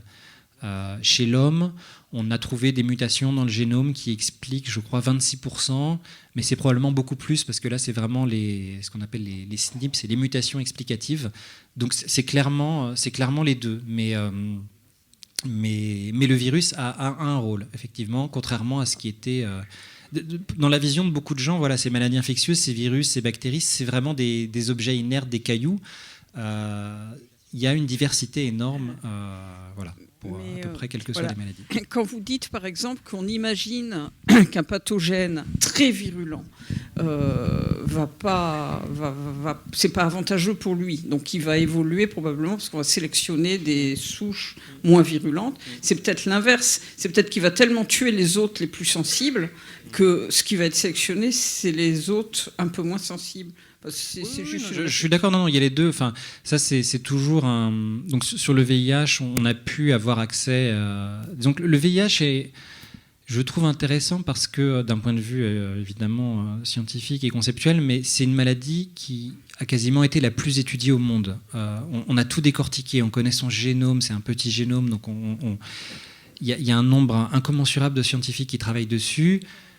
Et pour être franc, on ne sait pas encore très bien comment ça marche. Enfin, là, on en est à trouver des réservoirs du virus, mais c'est ça que je trouve assez fascinant, c'est que pour quelque chose qui semble aussi simple, voilà. Mais voilà, pour le VIH, on a pu montrer ça.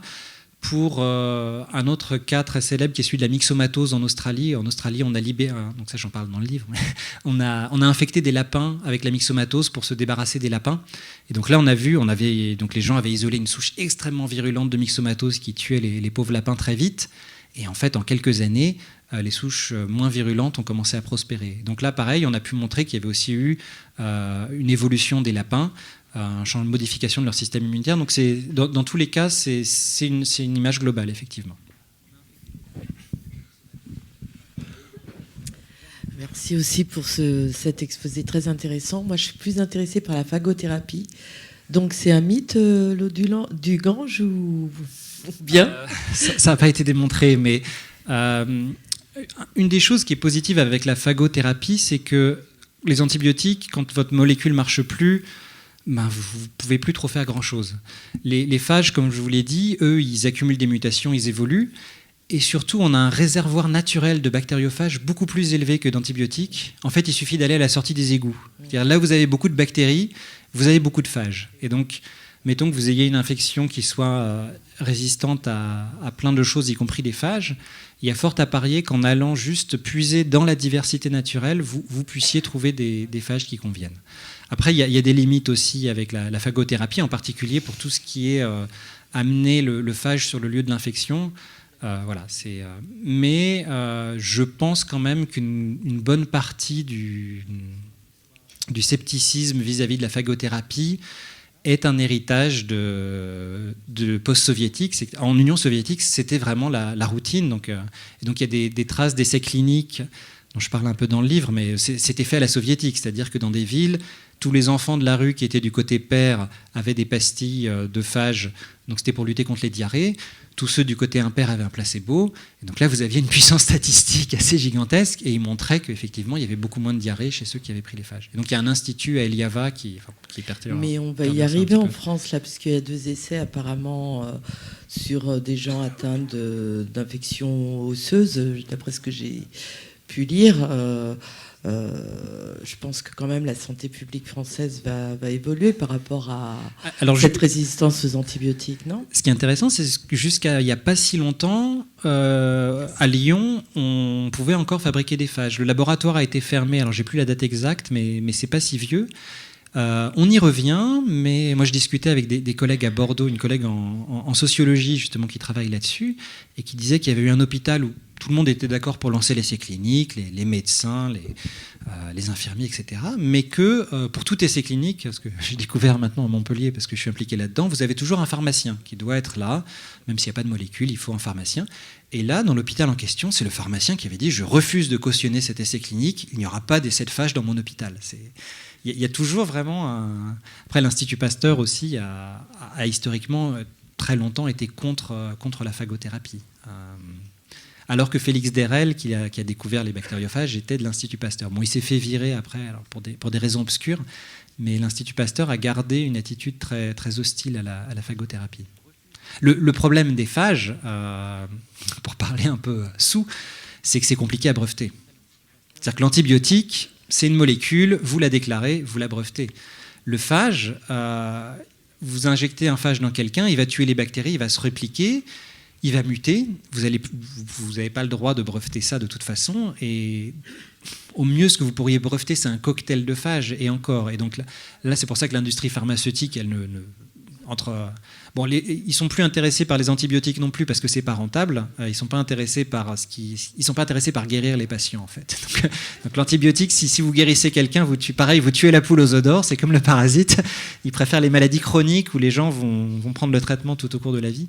Donc les antibiotiques ne sont pas rentables et les phages ne l'ont jamais été. Donc ça c'est une autre donnée du problème. Merci. Est-ce que ça serait hors sujet de vous demander pourquoi on n'a pas développé de vaccin pour le sida ? Est-ce que c'est lié à l'évolution ? Le vaccin sur le VIH, il y a beaucoup d'essais. Il y a eu énormément d'essais cliniques. Je vais le dire parce que souvent il y a des gens qui sont anti-vaccins, etc. Mais pour vous dire, les vaccins qu'on implémente marchent. Pour le VIH, dans les essais cliniques, il y avait certains vaccins où on s'est aperçu que ça augmentait le risque de contracter le VIH. Donc, pour dire, quand on parle de vaccins inefficaces, il faut se rendre compte que de temps en temps, c'est... Voilà, donc à ce jour, il y a un seul vaccin qui a eu un petit effet positif. Le gros souci, c'est sa vitesse de mutation, d'évolution. Donc on n'arrive pas... Le vaccin, en fait, ce qu'il fait, c'est qu'il prépare le système immunitaire à rencontrer le pathogène. Alors ça fonctionne, je n'ai pas montré la diapositive, ça fonctionne, il y a moins de résistance aux vaccins, les vaccins ont tendance à marcher mieux que les antibiotiques, parce que par définition le vaccin est donné avant, donc en fait le pathogène est rare quand il arrive, donc il a moins le temps d'évoluer, ou il a moins de diversité, alors que quand on donne un antibiotique, généralement c'est que la maladie est déjà déclarée, il y a une diversité bactérienne. Donc le VIH c'est vraiment ça, c'est-à-dire qu'on n'arrive pas à préparer le système immunitaire à faire face à l'immense diversité des VIH différents. Et après, il y a des pistes sur essayer de trouver des motifs qui seraient moins variables. Nous, on avait travaillé sur... en fait, ce qui semble, c'est qu'au moment de la transmission, donc je vous disais, il y a une diversité de virus énorme au sein d'une personne porteuse du VIH. Tous les virus ne soient pas transmis de la même manière. Il semblerait que certains virus, certains motifs soient plus transmis. Donc est-ce que ça pourrait être une piste ? Mais le souci, c'est la vitesse d'évolution. C'est un peu ça avec la grippe aussi, c'est-à-dire que la grippe, on doit refaire le vaccin tous les ans parce que le virus mute énormément et que du coup, un vaccin qui préparait à reconnaître un certain type de virus, 3 ans après, il est périmé. Donc c'est vraiment cette mutation qui freine ça. Oui, bonsoir. Alors juste en tant que pharmacien et aussi docteur en sciences, j'aimerais juste dire que oui, pour tout essai clinique, effectivement, il y a toujours un pharmacien, comme pour tout médicament administré à l'homme, et que je ne pense pas que pour un essai clinique, un seul pharmacien puisse dire non, puisqu'il y a différentes instances qui interviennent, notamment des comités de protection des personnes, des investigateurs qui peuvent être privés, publics. Non, pardon, juste pour préciser, c'était le pharmacien de l'hôpital. C'était celui qui était en titulaire. Moi, c'est l'écho qu'on m'a donné, mais que le pharmacien titulaire de l'hôpital avait dit je ne signe pas. C'était pas les comités de les CPP ou autres. C'était vraiment au niveau local. Hein. C'était pas une commission ou une instance. Hein. Voilà, bon, en tout cas, de ne pas faire une généralité sur une profession pour un exemple. Sachant qu'à l'hôpital, je suis désolé d'avoir pointé les pharmaciens, mais c'était... Voilà. Et aussi tempérer aussi sur l'industrie qui, bien sûr, est là pour se faire du profit aussi. Alors moi, je suis plutôt pharmacien hospitalier, donc peut-être le méchant qui refusera un essai clinique un jour, qui sait. Mais voilà, l'industrie finance aussi beaucoup de recherche, et même si elle cherche bien sûr à se faire de l'argent parce qu'elle n'a pas fait vœu de bénévolat, je pense qu'elle n'est pas non plus un criminel qui cherche à vous rendre malade. Voilà. Enfin, juste pour ne pas assassiner une profession qu'on associe trop souvent dans les médias. Une question nous venant d'Internet. Est-ce qu'il y a des virusophages ? Pas à ma connaissance, mais on a découvert des virus géants qui, eux, sont eux-mêmes parasités par des virus, des virophages. Donc, il existe des virus, mais à ma connaissance, il n'y a pas de virus de phage. Enfin, sauf si... Dans les virophages, je crois, infectent plus des amibes. Les virus géants infectent plus des amibes, je crois. Bon, à vérifier. S'il y a des virus géants qui infectent des bactéries, alors peut-être que oui, les virophages pourraient être considérés comme des virus de bactériophages, mais c'est un cas assez extrême. Oui, bonsoir. Je reviens sur les... vaccins. Vous montriez qu'il y avait moins de résistance avec les vaccins. Alors, est-ce qu'on va vers un monde 100% vacciné, malgré que ce soit justement un gros débat ? Et par rapport justement au papillomavirus, donc il y a un vaccin, mais statistiquement, est-ce que c'est vraiment un vaccin qui est très répandu ou pas ? Et pour quelles raisons En tout cas, en France. Après, je ne sais pas ce qu'il en est ailleurs, mais merci. Alors, effectivement, les vaccins sont de plus en plus mis en avant avec ce côté qu'il y a moins de résistance. Les soucis étant qu'il faut arriver à développer un vaccin, que c'est pas si facile que ça, et comme je vous l'ai montré, il peut quand même y avoir d'autres types d'évolutions en réponse au vaccin, mais c'est vrai que parmi les pistes, on met de plus en plus en avant la vaccination. Alors, le papillomavirus. Le papillomavirus, donc la France est un peu un des cancres sur la vaccination papillomavirus. Il y a officiellement à peu près 30% des jeunes filles vaccinées. Il y a des pays où c'est énormément plus. En fait, en Australie, ils ont rendu la vaccination obligatoire pour les filles et aussi pour les garçons. Ce qui est logique parce que c'est une IST, donc les garçons la transmettent aussi. Et en plus, les papillomavirus causent aussi des cancers chez l'homme, pas que chez les femmes, même si c'est beaucoup moins prévalent que le cancer du col. C'est une question de santé publique, c'est-à-dire que là, disons que la situation en France est un peu la pire des situations, parce que le cancer du col de l'utérus en particulier est aujourd'hui un cancer qu'on arrive bien à dépister avec un suivi gynécologique régulier. Donc en théorie, si vous ne vaccinez qu'une partie de la population, comme c'est le cas en France, vous voudriez vacciner les filles qui n'auront pas accès au suivi gynécologique. Bon, vu l'état de la gynécologie, ce sera probablement toutes les jeunes filles. Mais à l'heure actuelle, en fait, c'est les classes sociales qui sont les plus vaccinées sont aussi celles qui vont avoir un suivi gynécologique. Donc on est un peu dans la situation la plus ubuesque, où on va vacciner celles chez qui on pourrait le prévenir.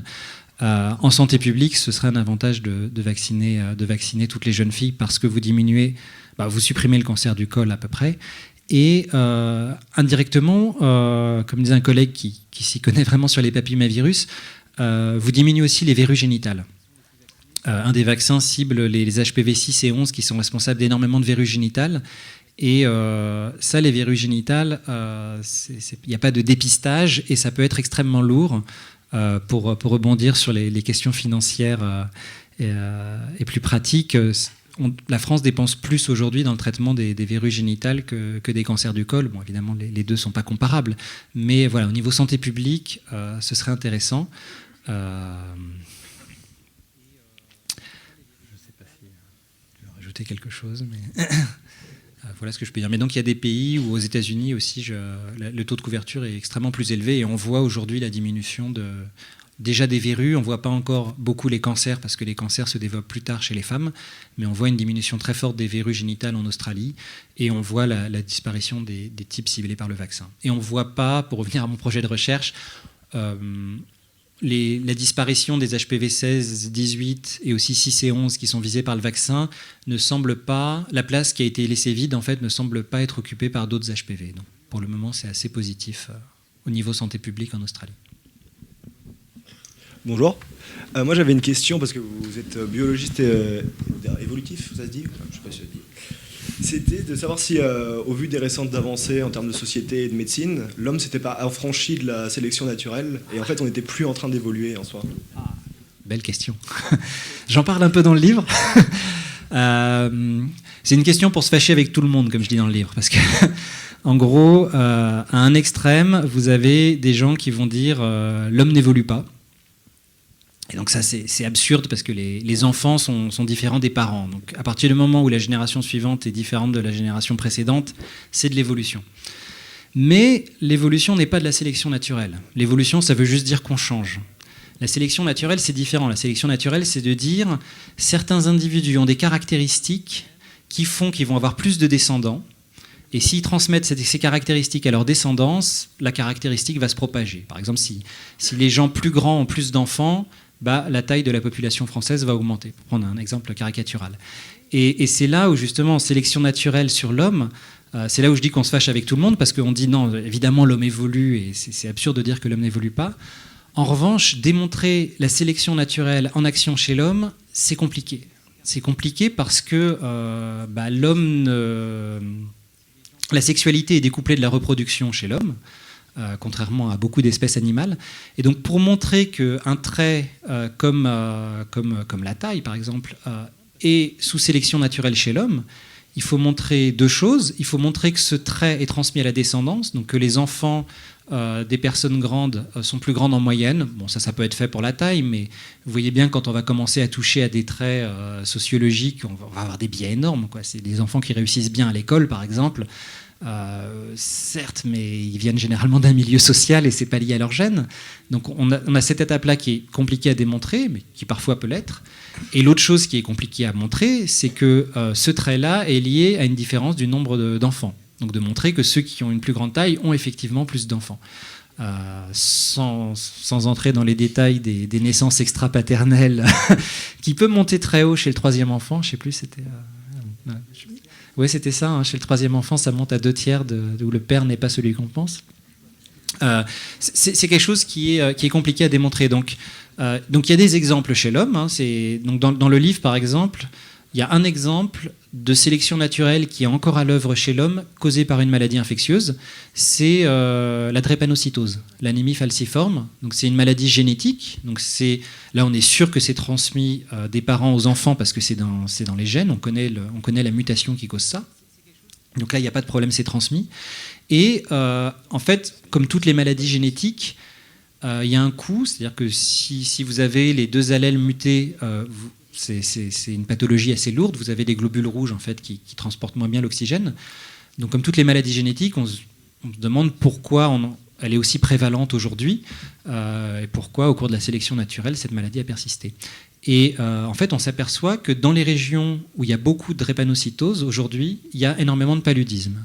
Et ce qui a été démontré, c'est que la drépanocytose, cette maladie génétique qui confère une forme en faucille aux globules rouges, confère une résistance au paludisme. Et donc vous avez, c'est à ma connaissance le seul exemple de sélection naturelle causée par une maladie, causée par un parasite chez l'homme.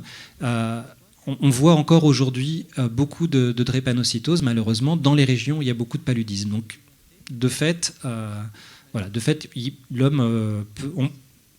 c'est-à-dire qu'il y a probablement de la sélection naturelle de temps en temps, mais on n'arrive pas à l'identifier. Là, on arrive à montrer que c'est une maladie infectieuse qui a un effet sur l'évolution humaine. Bonsoir. Je voudrais faire une petite remarque sur les phages. Parce que ce qu'il faut peut-être rappeler, c'est qu'effectivement, c'est Herel qui a découvert les phages et qui les a popularisés. Et il était à l'Institut Pasteur, et il a eu un élève qui, lui, était géorgien. Et les phages, dans les années 50, étaient très utilisés dans la population, des gens qui avaient des enfants qui avaient des grippes, qui avaient des rhumes, on leur donnait des phages. Donc ça se vendait en pharmacie, et c'est très utilisé en France. Et à un moment donné, quand les antibiotiques se sont développés, l'Institut Pasteur a décidé de mettre à la poubelle toute sa bibliothèque de phages. Ils avaient une bibliothèque mondiale qui était extrêmement réputée. et qui était très riche. Donc ils ont mis tout ça à la poubelle, et c'est l'élève d'Erel, qui est resté en Géorgie, qui lui a développé un institut en Géorgie, qui est toujours actif d'ailleurs et qui marche. Et donc maintenant, il y a des Français qui vont en Géorgie quelquefois, quand ils ont une maladie nosocomiale qu'ils n'arrivent pas à guérir. Je voulais juste vous poser une autre question, qui était sur le déplacement des virus par la vaccination. Par exemple, si la vaccination de la rougeole est faite massivement, est-ce qu'il n'y a pas un déplacement de l'âge auquel on fait la maladie? Et est-ce que ce déplacement n'induit pas non plus une virulence plus grave du virus ou des virus de la rougeole? Ouais, tout à fait. Alors sur les phages, donc c'est dans mon livre, mais effectivement c'est Eliava, l'élève de RL, qui a installé un institut en Géorgie qui s'appelle l'Institut Eliava. Il a mal fini, le pauvre Eliava, parce qu'il s'est fait zigouiller par Staline, mais l'institut est toujours là. Et aujourd'hui, d'ailleurs, l'institut a été plus ou moins racheté par des fonds d'investissement, je crois, américains. Enfin, avant, ils étaient vachement collaborateurs, ils partageaient leurs phages et tout ça, et maintenant il y a une logique de rentabilité qui s'est installée un petit peu là-dedans. Sur la vaccination, oui, très bon point. Donc en fait, le souci, entre guillemets, c'est toujours à partir du moment où vous ne vaccinez pas tout le monde. Parce que c'est ce que je vous montrais sur ce fameux R0, ce nombre d'infections secondaires. En fait, avec ce nombre, vous pouvez calculer la proportion de la population qu'il faut vacciner pour éradiquer la maladie. Donc si vous avez un R0 de 2, moi j'infecte 2 personnes qui vont en infecter 2, etc. etc. Vous pouvez calculer que c'est 50%. Il faut vacciner une proportion seuil. Le problème, c'est que certaines maladies comme la rougeole, où il y a un R0 de 12 à 18, il faudrait vacciner 99% de la population pour l'éradiquer. Donc la variole, par exemple, qu'on a réussi à éradiquer, était assez simple à éradiquer, entre guillemets, parce qu'il suffisait de vacciner 60% de la population mondiale. Donc c'était faisable. Donc s'il n'est pas humainement possible de vacciner tout le monde, qu'est-ce qui va se passer pour ceux qui n'ont pas été vaccinés, soit parce qu'ils n'ont pas voulu, etc. Et donc là, il y a deux choses qui peuvent se passer. Donc c'est exactement ce que vous décrivez, c'est-à-dire qu'on a ce qu'on appelle un décalage de l'âge à l'infection, et des infections qu'on pouvait attraper bébé ou enfant, on les attrape plus tard du fait en gros de la vaccination des enfants. Et ça peut être un problème parce que pour beaucoup de maladies infantiles, elles sont énormément plus virulentes chez les adultes. Et ça, c'est un des problèmes qui se pose, par exemple, sur le vaccin contre le paludisme qui est en train d'être implémenté. C'est dans quelle mesure... C'est un vaccin assez lourd encore pour le type des vaccins qui ne marchent pas extrêmement bien. C'est des enfants, il faut faire plusieurs rappels. Et après 4 ans, la protection a énormément diminué. Donc la question, c'est est-ce qu'on ne va pas juste décaler la mortalité de quelques années? Donc ça, c'est effectivement un problème. C'est toujours le problème sur qu'est-ce qui reste chez ceux qu'on n'a pas vaccinés. Le second problème étant que, comme je vous disais, le vaccin induit une pression de sélection. Donc là, ce que vous décrivez, le virus, il n'a pas juste besoin d'évoluer. C'est juste en moyenne, il va infecter des personnes plus âgées. Il va aussi se passer qu'en vaccinant, de fait, on sélectionne, c'est un peu comme une passoire, quoi. Certains virus vont passer à travers, vont continuer à se propager. Est-ce que ces virus-là seront plus ou moins virulents? C'est une inconnue. D'une certaine manière, c'est amusant parce que souvent les anti-vaccins présentent la vaccination, comme quelque chose de dangereux, etc. Alors que d'un point de vue évolutif, on pourrait dire que finalement la vaccination est plutôt un geste égoïste, parce que moi je vais être protégé. Et s'il y a 1% qui ne veut pas se faire vacciner, potentiellement ils seront infectés par des souches plus virulentes. Mais voilà. Bon, après, il n'en reste pas moins qu'en pratique, la vaccination est quand même un acte altruiste parce qu'il y a beaucoup de gens qui n'ont pas le luxe de pouvoir se faire vacciner pour différentes raisons, soit les nouveau-nés, soit les personnes immunodéprimées ou autres. Et donc, en vous vaccinant, vous protégez indirectement ceux qui n'ont pas la possibilité de faire ce choix. Juste une petite remarque. Plutôt que de parler de la vaccination, il faut parler des vaccins. Chaque vaccin peut avoir un effet ou pas, une efficacité ou pas, une sécurité ou pas. Parler de la vaccination générale, c'est assez problématique. Tout à fait. Sur la variole, l'OMS, qui a éradiqué la variole, a fait un rapport en 1980, justement pour que ça reste dans les annales et qu'on sache bien à l'avenir comment on éradique une maladie. Et dans le rapport de 1980, Ce qui est dit, c'est qu'ils ont essayé plusieurs stratégies. La première stratégie a été le tout vaccination, et ça a été un échec. Et ensuite, ils se sont aperçus qu'il valait mieux pratiquer la quarantaine, repérer les malades et faire la stratégie d'isolement et d'endiguement. Et ensuite, de vacciner seulement les personnes qui étaient en contact avec la personne qui était, elle, malade et qui était isolée. Et c'est cette stratégie-là, de l'endiguement et de l'isolement, c'est-à-dire de la quarantaine, qui a marché. Simplement, on continue à répéter de façon, on va dire, un peu moutonnière, que c'est la vaccination qui a éradiqué la variole, ce qui est totalement faux, et que dit elle-même l'OMS. De même, sur le HPV, je vais juste dire une petite chose, c'est que, y compris dans la notice du vaccin, il est dit que le vaccin n'a jamais fait la preuve de la prévention du cancer. Il n'empêche pas le cancer du col de l'utérus. Alors, il faut aussi que là, on arrête de dire il faut vacciner avec le HPV et tout ira bien. Voilà, c'est tout ce que je voulais. J'avais une question, juste une petite question pour terminer. Sur l'hôte, j'ai bien aimé la personne qui a demandé, vous avez beaucoup parlé des virus, mais pas tellement finalement de l'interaction avec l'hôte. Alors, est-ce qu'on ne peut pas penser que selon que l'hôte sera bien ou mal nourri, qu'il aura certaines vitamines ou pas de vitamines, c'est pour ça que par exemple dans la rougeole, on donne pas mal de vitamine A en même temps qu'on vaccine en Afrique contre la rougeole.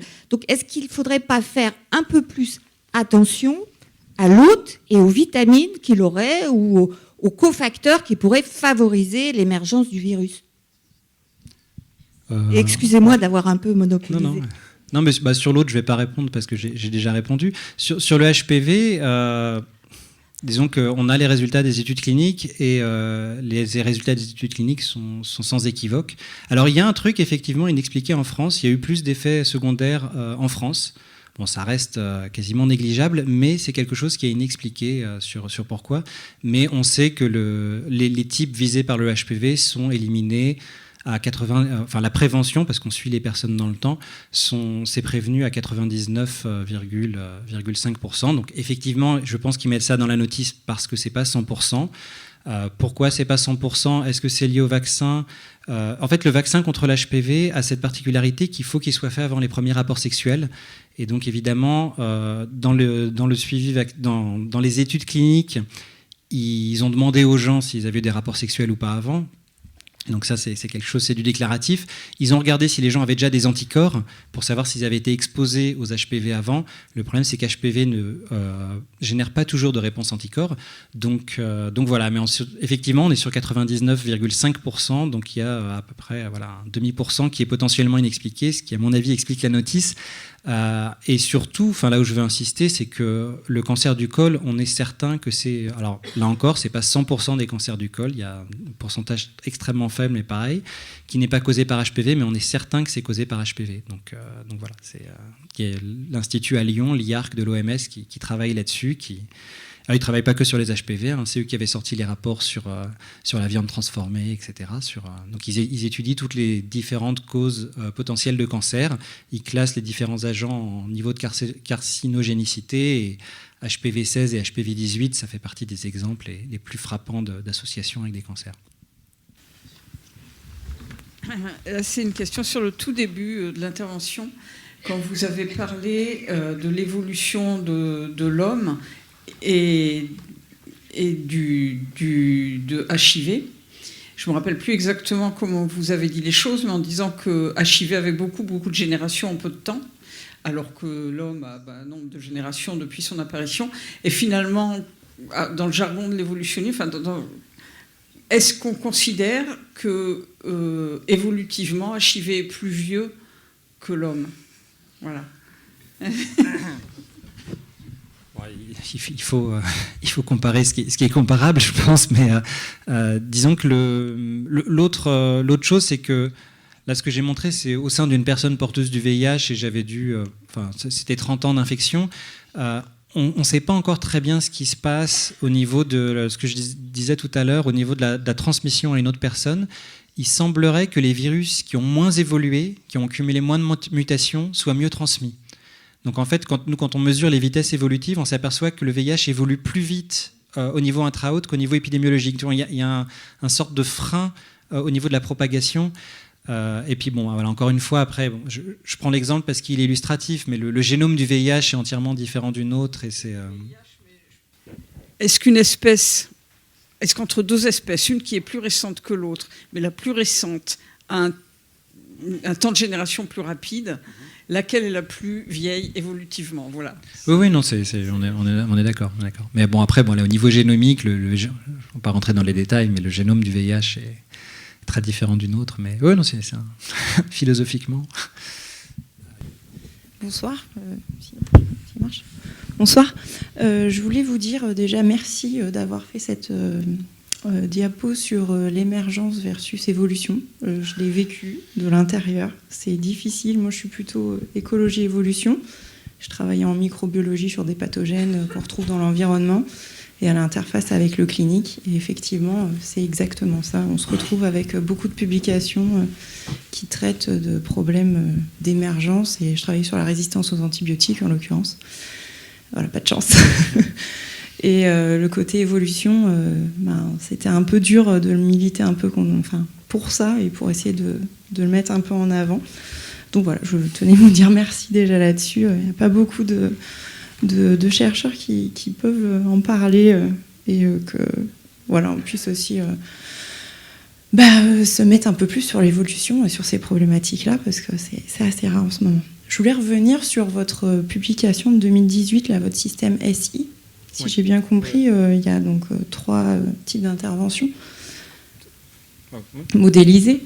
Et donc, d'un point de vue, à dire sécurité, santé, santé publique, le côté d'intervenir sur la virulence, c'est peut-être le plus délicat, on va dire, en termes de cas, en nombre de cas, c'est ça, en termes de virulence du pathogène. Donc, c'est une modélisation que vous avez fait sur plein de types de pathogènes ou Non, c'est un modèle extrêmement abstrait et théorique, justement. C'est là, après, où il faudrait... c'est ça qui manque. Enfin, je ne sais pas si vous aviez fini, en fait. Je ne veux pas vous couper. C'est ça qui manque, je pense, et c'est pour ça que je pense qu'il peut y avoir un dialogue. C'est-à-dire que nous, en écologie, en évolution, on a des modèles assez abstraits, mais pour que ça puisse avoir une application en santé publique, il faudrait ajouter tous les détails dans le modèle qui sont propres aux pathogènes étudiés, donc par exemple la structure de l'âge des hôtes infectés, le sexe, comment il se transmet exactement. Là, c'est une abstraction. Ça marcherait en boîte de pétri, en fait, ou en tube à essai, mais voilà. Parce que la théorie, je la trouve effectivement super intéressante et je me posais la question surtout sur l'exemple du VIH, parce que vous en avez discuté de la sélection de souches finalement qui était virulente. Alors sur le côté guérison, si on amène donc on va dire à diminuer diminuer finalement le problème de virulence en guérissant plus d'hôtes atteints. Donc du coup, c'était déjà pas terrible niveau santé publique, ça augmentait quand même le terme de virulence, la dose de virulence au niveau des souches. Que si on actait sur la transmission, c'était pas trop loin de ce qui se passait en mode naturel, mais que finalement, si on agissait sur la virulence elle-même, finalement, c'était le pire cas envisagé. Donc là, c'est un petit peu ce qui se passe, il me semble, avec les patients VIH. Finalement, on rallonge d'une certaine façon la vie du patient, qui se retrouve... Bien que je suis complètement d'accord sur tous les traitements rétroviraux, tout ça. Mais finalement, c'est un petit peu contre-sélectionner la survie finalement de l'hôte par rapport au virus. Et on l'aide à survivre dans le temps. Et finalement, il peut finalement plus s'infecter. Alors, sur le VIH, en fait, ce que je n'ai pas précisé, c'est que c'est aussi pour ça que les stratégies de traitement ont changé. C'est que maintenant, quand on traite avec les trithérapies, on coupe la transmission. Donc, effectivement, on supprime la virulence, mais on coupe aussi la transmission. C'est une des raisons qui fait que, en fait, les études que j'ai présentées ont pu être faites parce qu'à l'époque, on attendait avant de traiter, parce que les traitements avaient beaucoup plus d'effets secondaires, et on était inquiet aussi de l'apparition des résistances. Avec les nouvelles molécules qui ont moins d'effets secondaires aujourd'hui, on traite tôt, et d'autant plus qu'on s'est aperçu qu'une personne sous trithérapie a un taux de transmission quasiment nul. Et donc voilà. Et sur ce que je montrais sur le fait que la virulence du VIH est augmentée et ensuite diminuée, Une des explications aurait pu être que, effectivement, le fait d'attendre pour traiter, ce qui était les standards jusque quasiment 2010, on attendait que les lymphocytes passent sous un certain seuil. Si vous attendez que les lymphocytes passent sous un certain seuil pour traiter, une infection qui est très virulente, où les lymphocytes s'écroulent très vite, vous allez la traiter très vite. À l'inverse, une infection qui est mieux contrôlée, donc toujours en considérant la part qui est causée par le virus, parce que c'est encore une fois tout un cocktail avec l'autre, mais une infection qui est moins virulente, vous allez la traiter plus tard. Et donc une des hypothèses, c'était que ce mode d'intervention, finalement, qui consistait à traiter très rapidement les infections les plus virulentes, pouvait contre-sélectionner les infections virulentes parce qu'elles étaient ciblées en priorité finalement par les traitements. Et donc ça aurait pu expliquer la diminution. Mais ce qui va contre ça, donc il y a des collègues qui ont fait une simulation et qui semble dire que la pression de sélection n'est pas suffisamment importante pour expliquer ce pattern. Mais ça pourrait être une explication de ça qui lie les deux. Et sinon, juste pour revenir sur le côté des interventions et des réponses, une des choses qu'on voit en biologie de l'évolution, c'est que plus vous amenez une espèce près de l'extinction, plus la pression de sélection va être forte. Autrement dit, plus vous visez des radicains impathogènes, moins il faut vous louper, parce que si vous vous loupez, la pression de sélection pour y échapper est énorme. Donc c'est toujours cette contrainte, voilà, qui je pense, n'est pas suffisamment prise en compte. Encore une fois, alors c'est vrai que je suis biaisé. Moi, je m'intéresse aux maladies infectieuses, entre autres parce que l'homme, ça évolue pas très vite. Les maladies infectieuses, on peut tester des choses en tube à essai. Donc c'est une évolution qui est plus facilement visible. Mais voilà, c'est quelque chose à avoir à l'esprit, qui est que toute intervention, c'est action-réaction. Voilà, c'est quelque chose vraiment à prendre en compte. Juste pour dire, du coup, d'un point de vue éthique, je ne sais pas si vous en parlez du coup dans votre papier, je trouve que c'est un peu incroyable de se dire, finalement, est-ce qu'il vaut mieux essayer de guérir éviter finalement qu'il devienne virulent, pour quel que soit le pathogène d'ailleurs, que ce soit bactérien, microbien au sens large, virus, si on essaye de le guérir, ce qui est quand même le but de toute industrie pharmaceutique, au final, on va essayer d'augmenter la durée de vie du patient, quitte à ce que finalement il puisse transmettre. C'est un problème, enfin c'est même pas lié au vaccin, c'est le problème des antibiotiques, c'est-à-dire indirectement un médecin est toujours confronté au fait que est-ce qu'il va traiter le patient en face de lui, sachant qu'il y a un risque que ce patient, s'il est déjà un peu résistant, transmette des souches résistantes et mette en danger d'autres patients. Donc il y a toujours évidemment le patient, lui, il veut le meilleur traitement pour lui, et à juste titre. C'est des problèmes éthiques qui sont...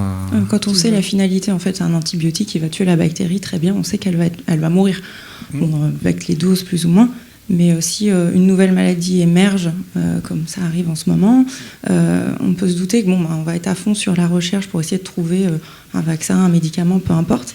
Et là, la question que vous soulevez du coup dans votre papier, je trouve super intéressante, c'est... Est-ce que c'est justement bien de se jeter dessus en essayant de guérir coûte que coûte, en limitant la virulence? Parce que dans ce cas-là, si on n'y arrive pas, finalement, on augmente le côté problème santé publique en augmentant finalement cette durée de vie de nos patients atteints, quoi.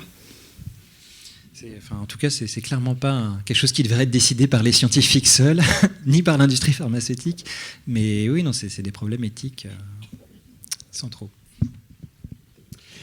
Merci beaucoup à Samuel Alzon. Merci beaucoup. C'était passionnant.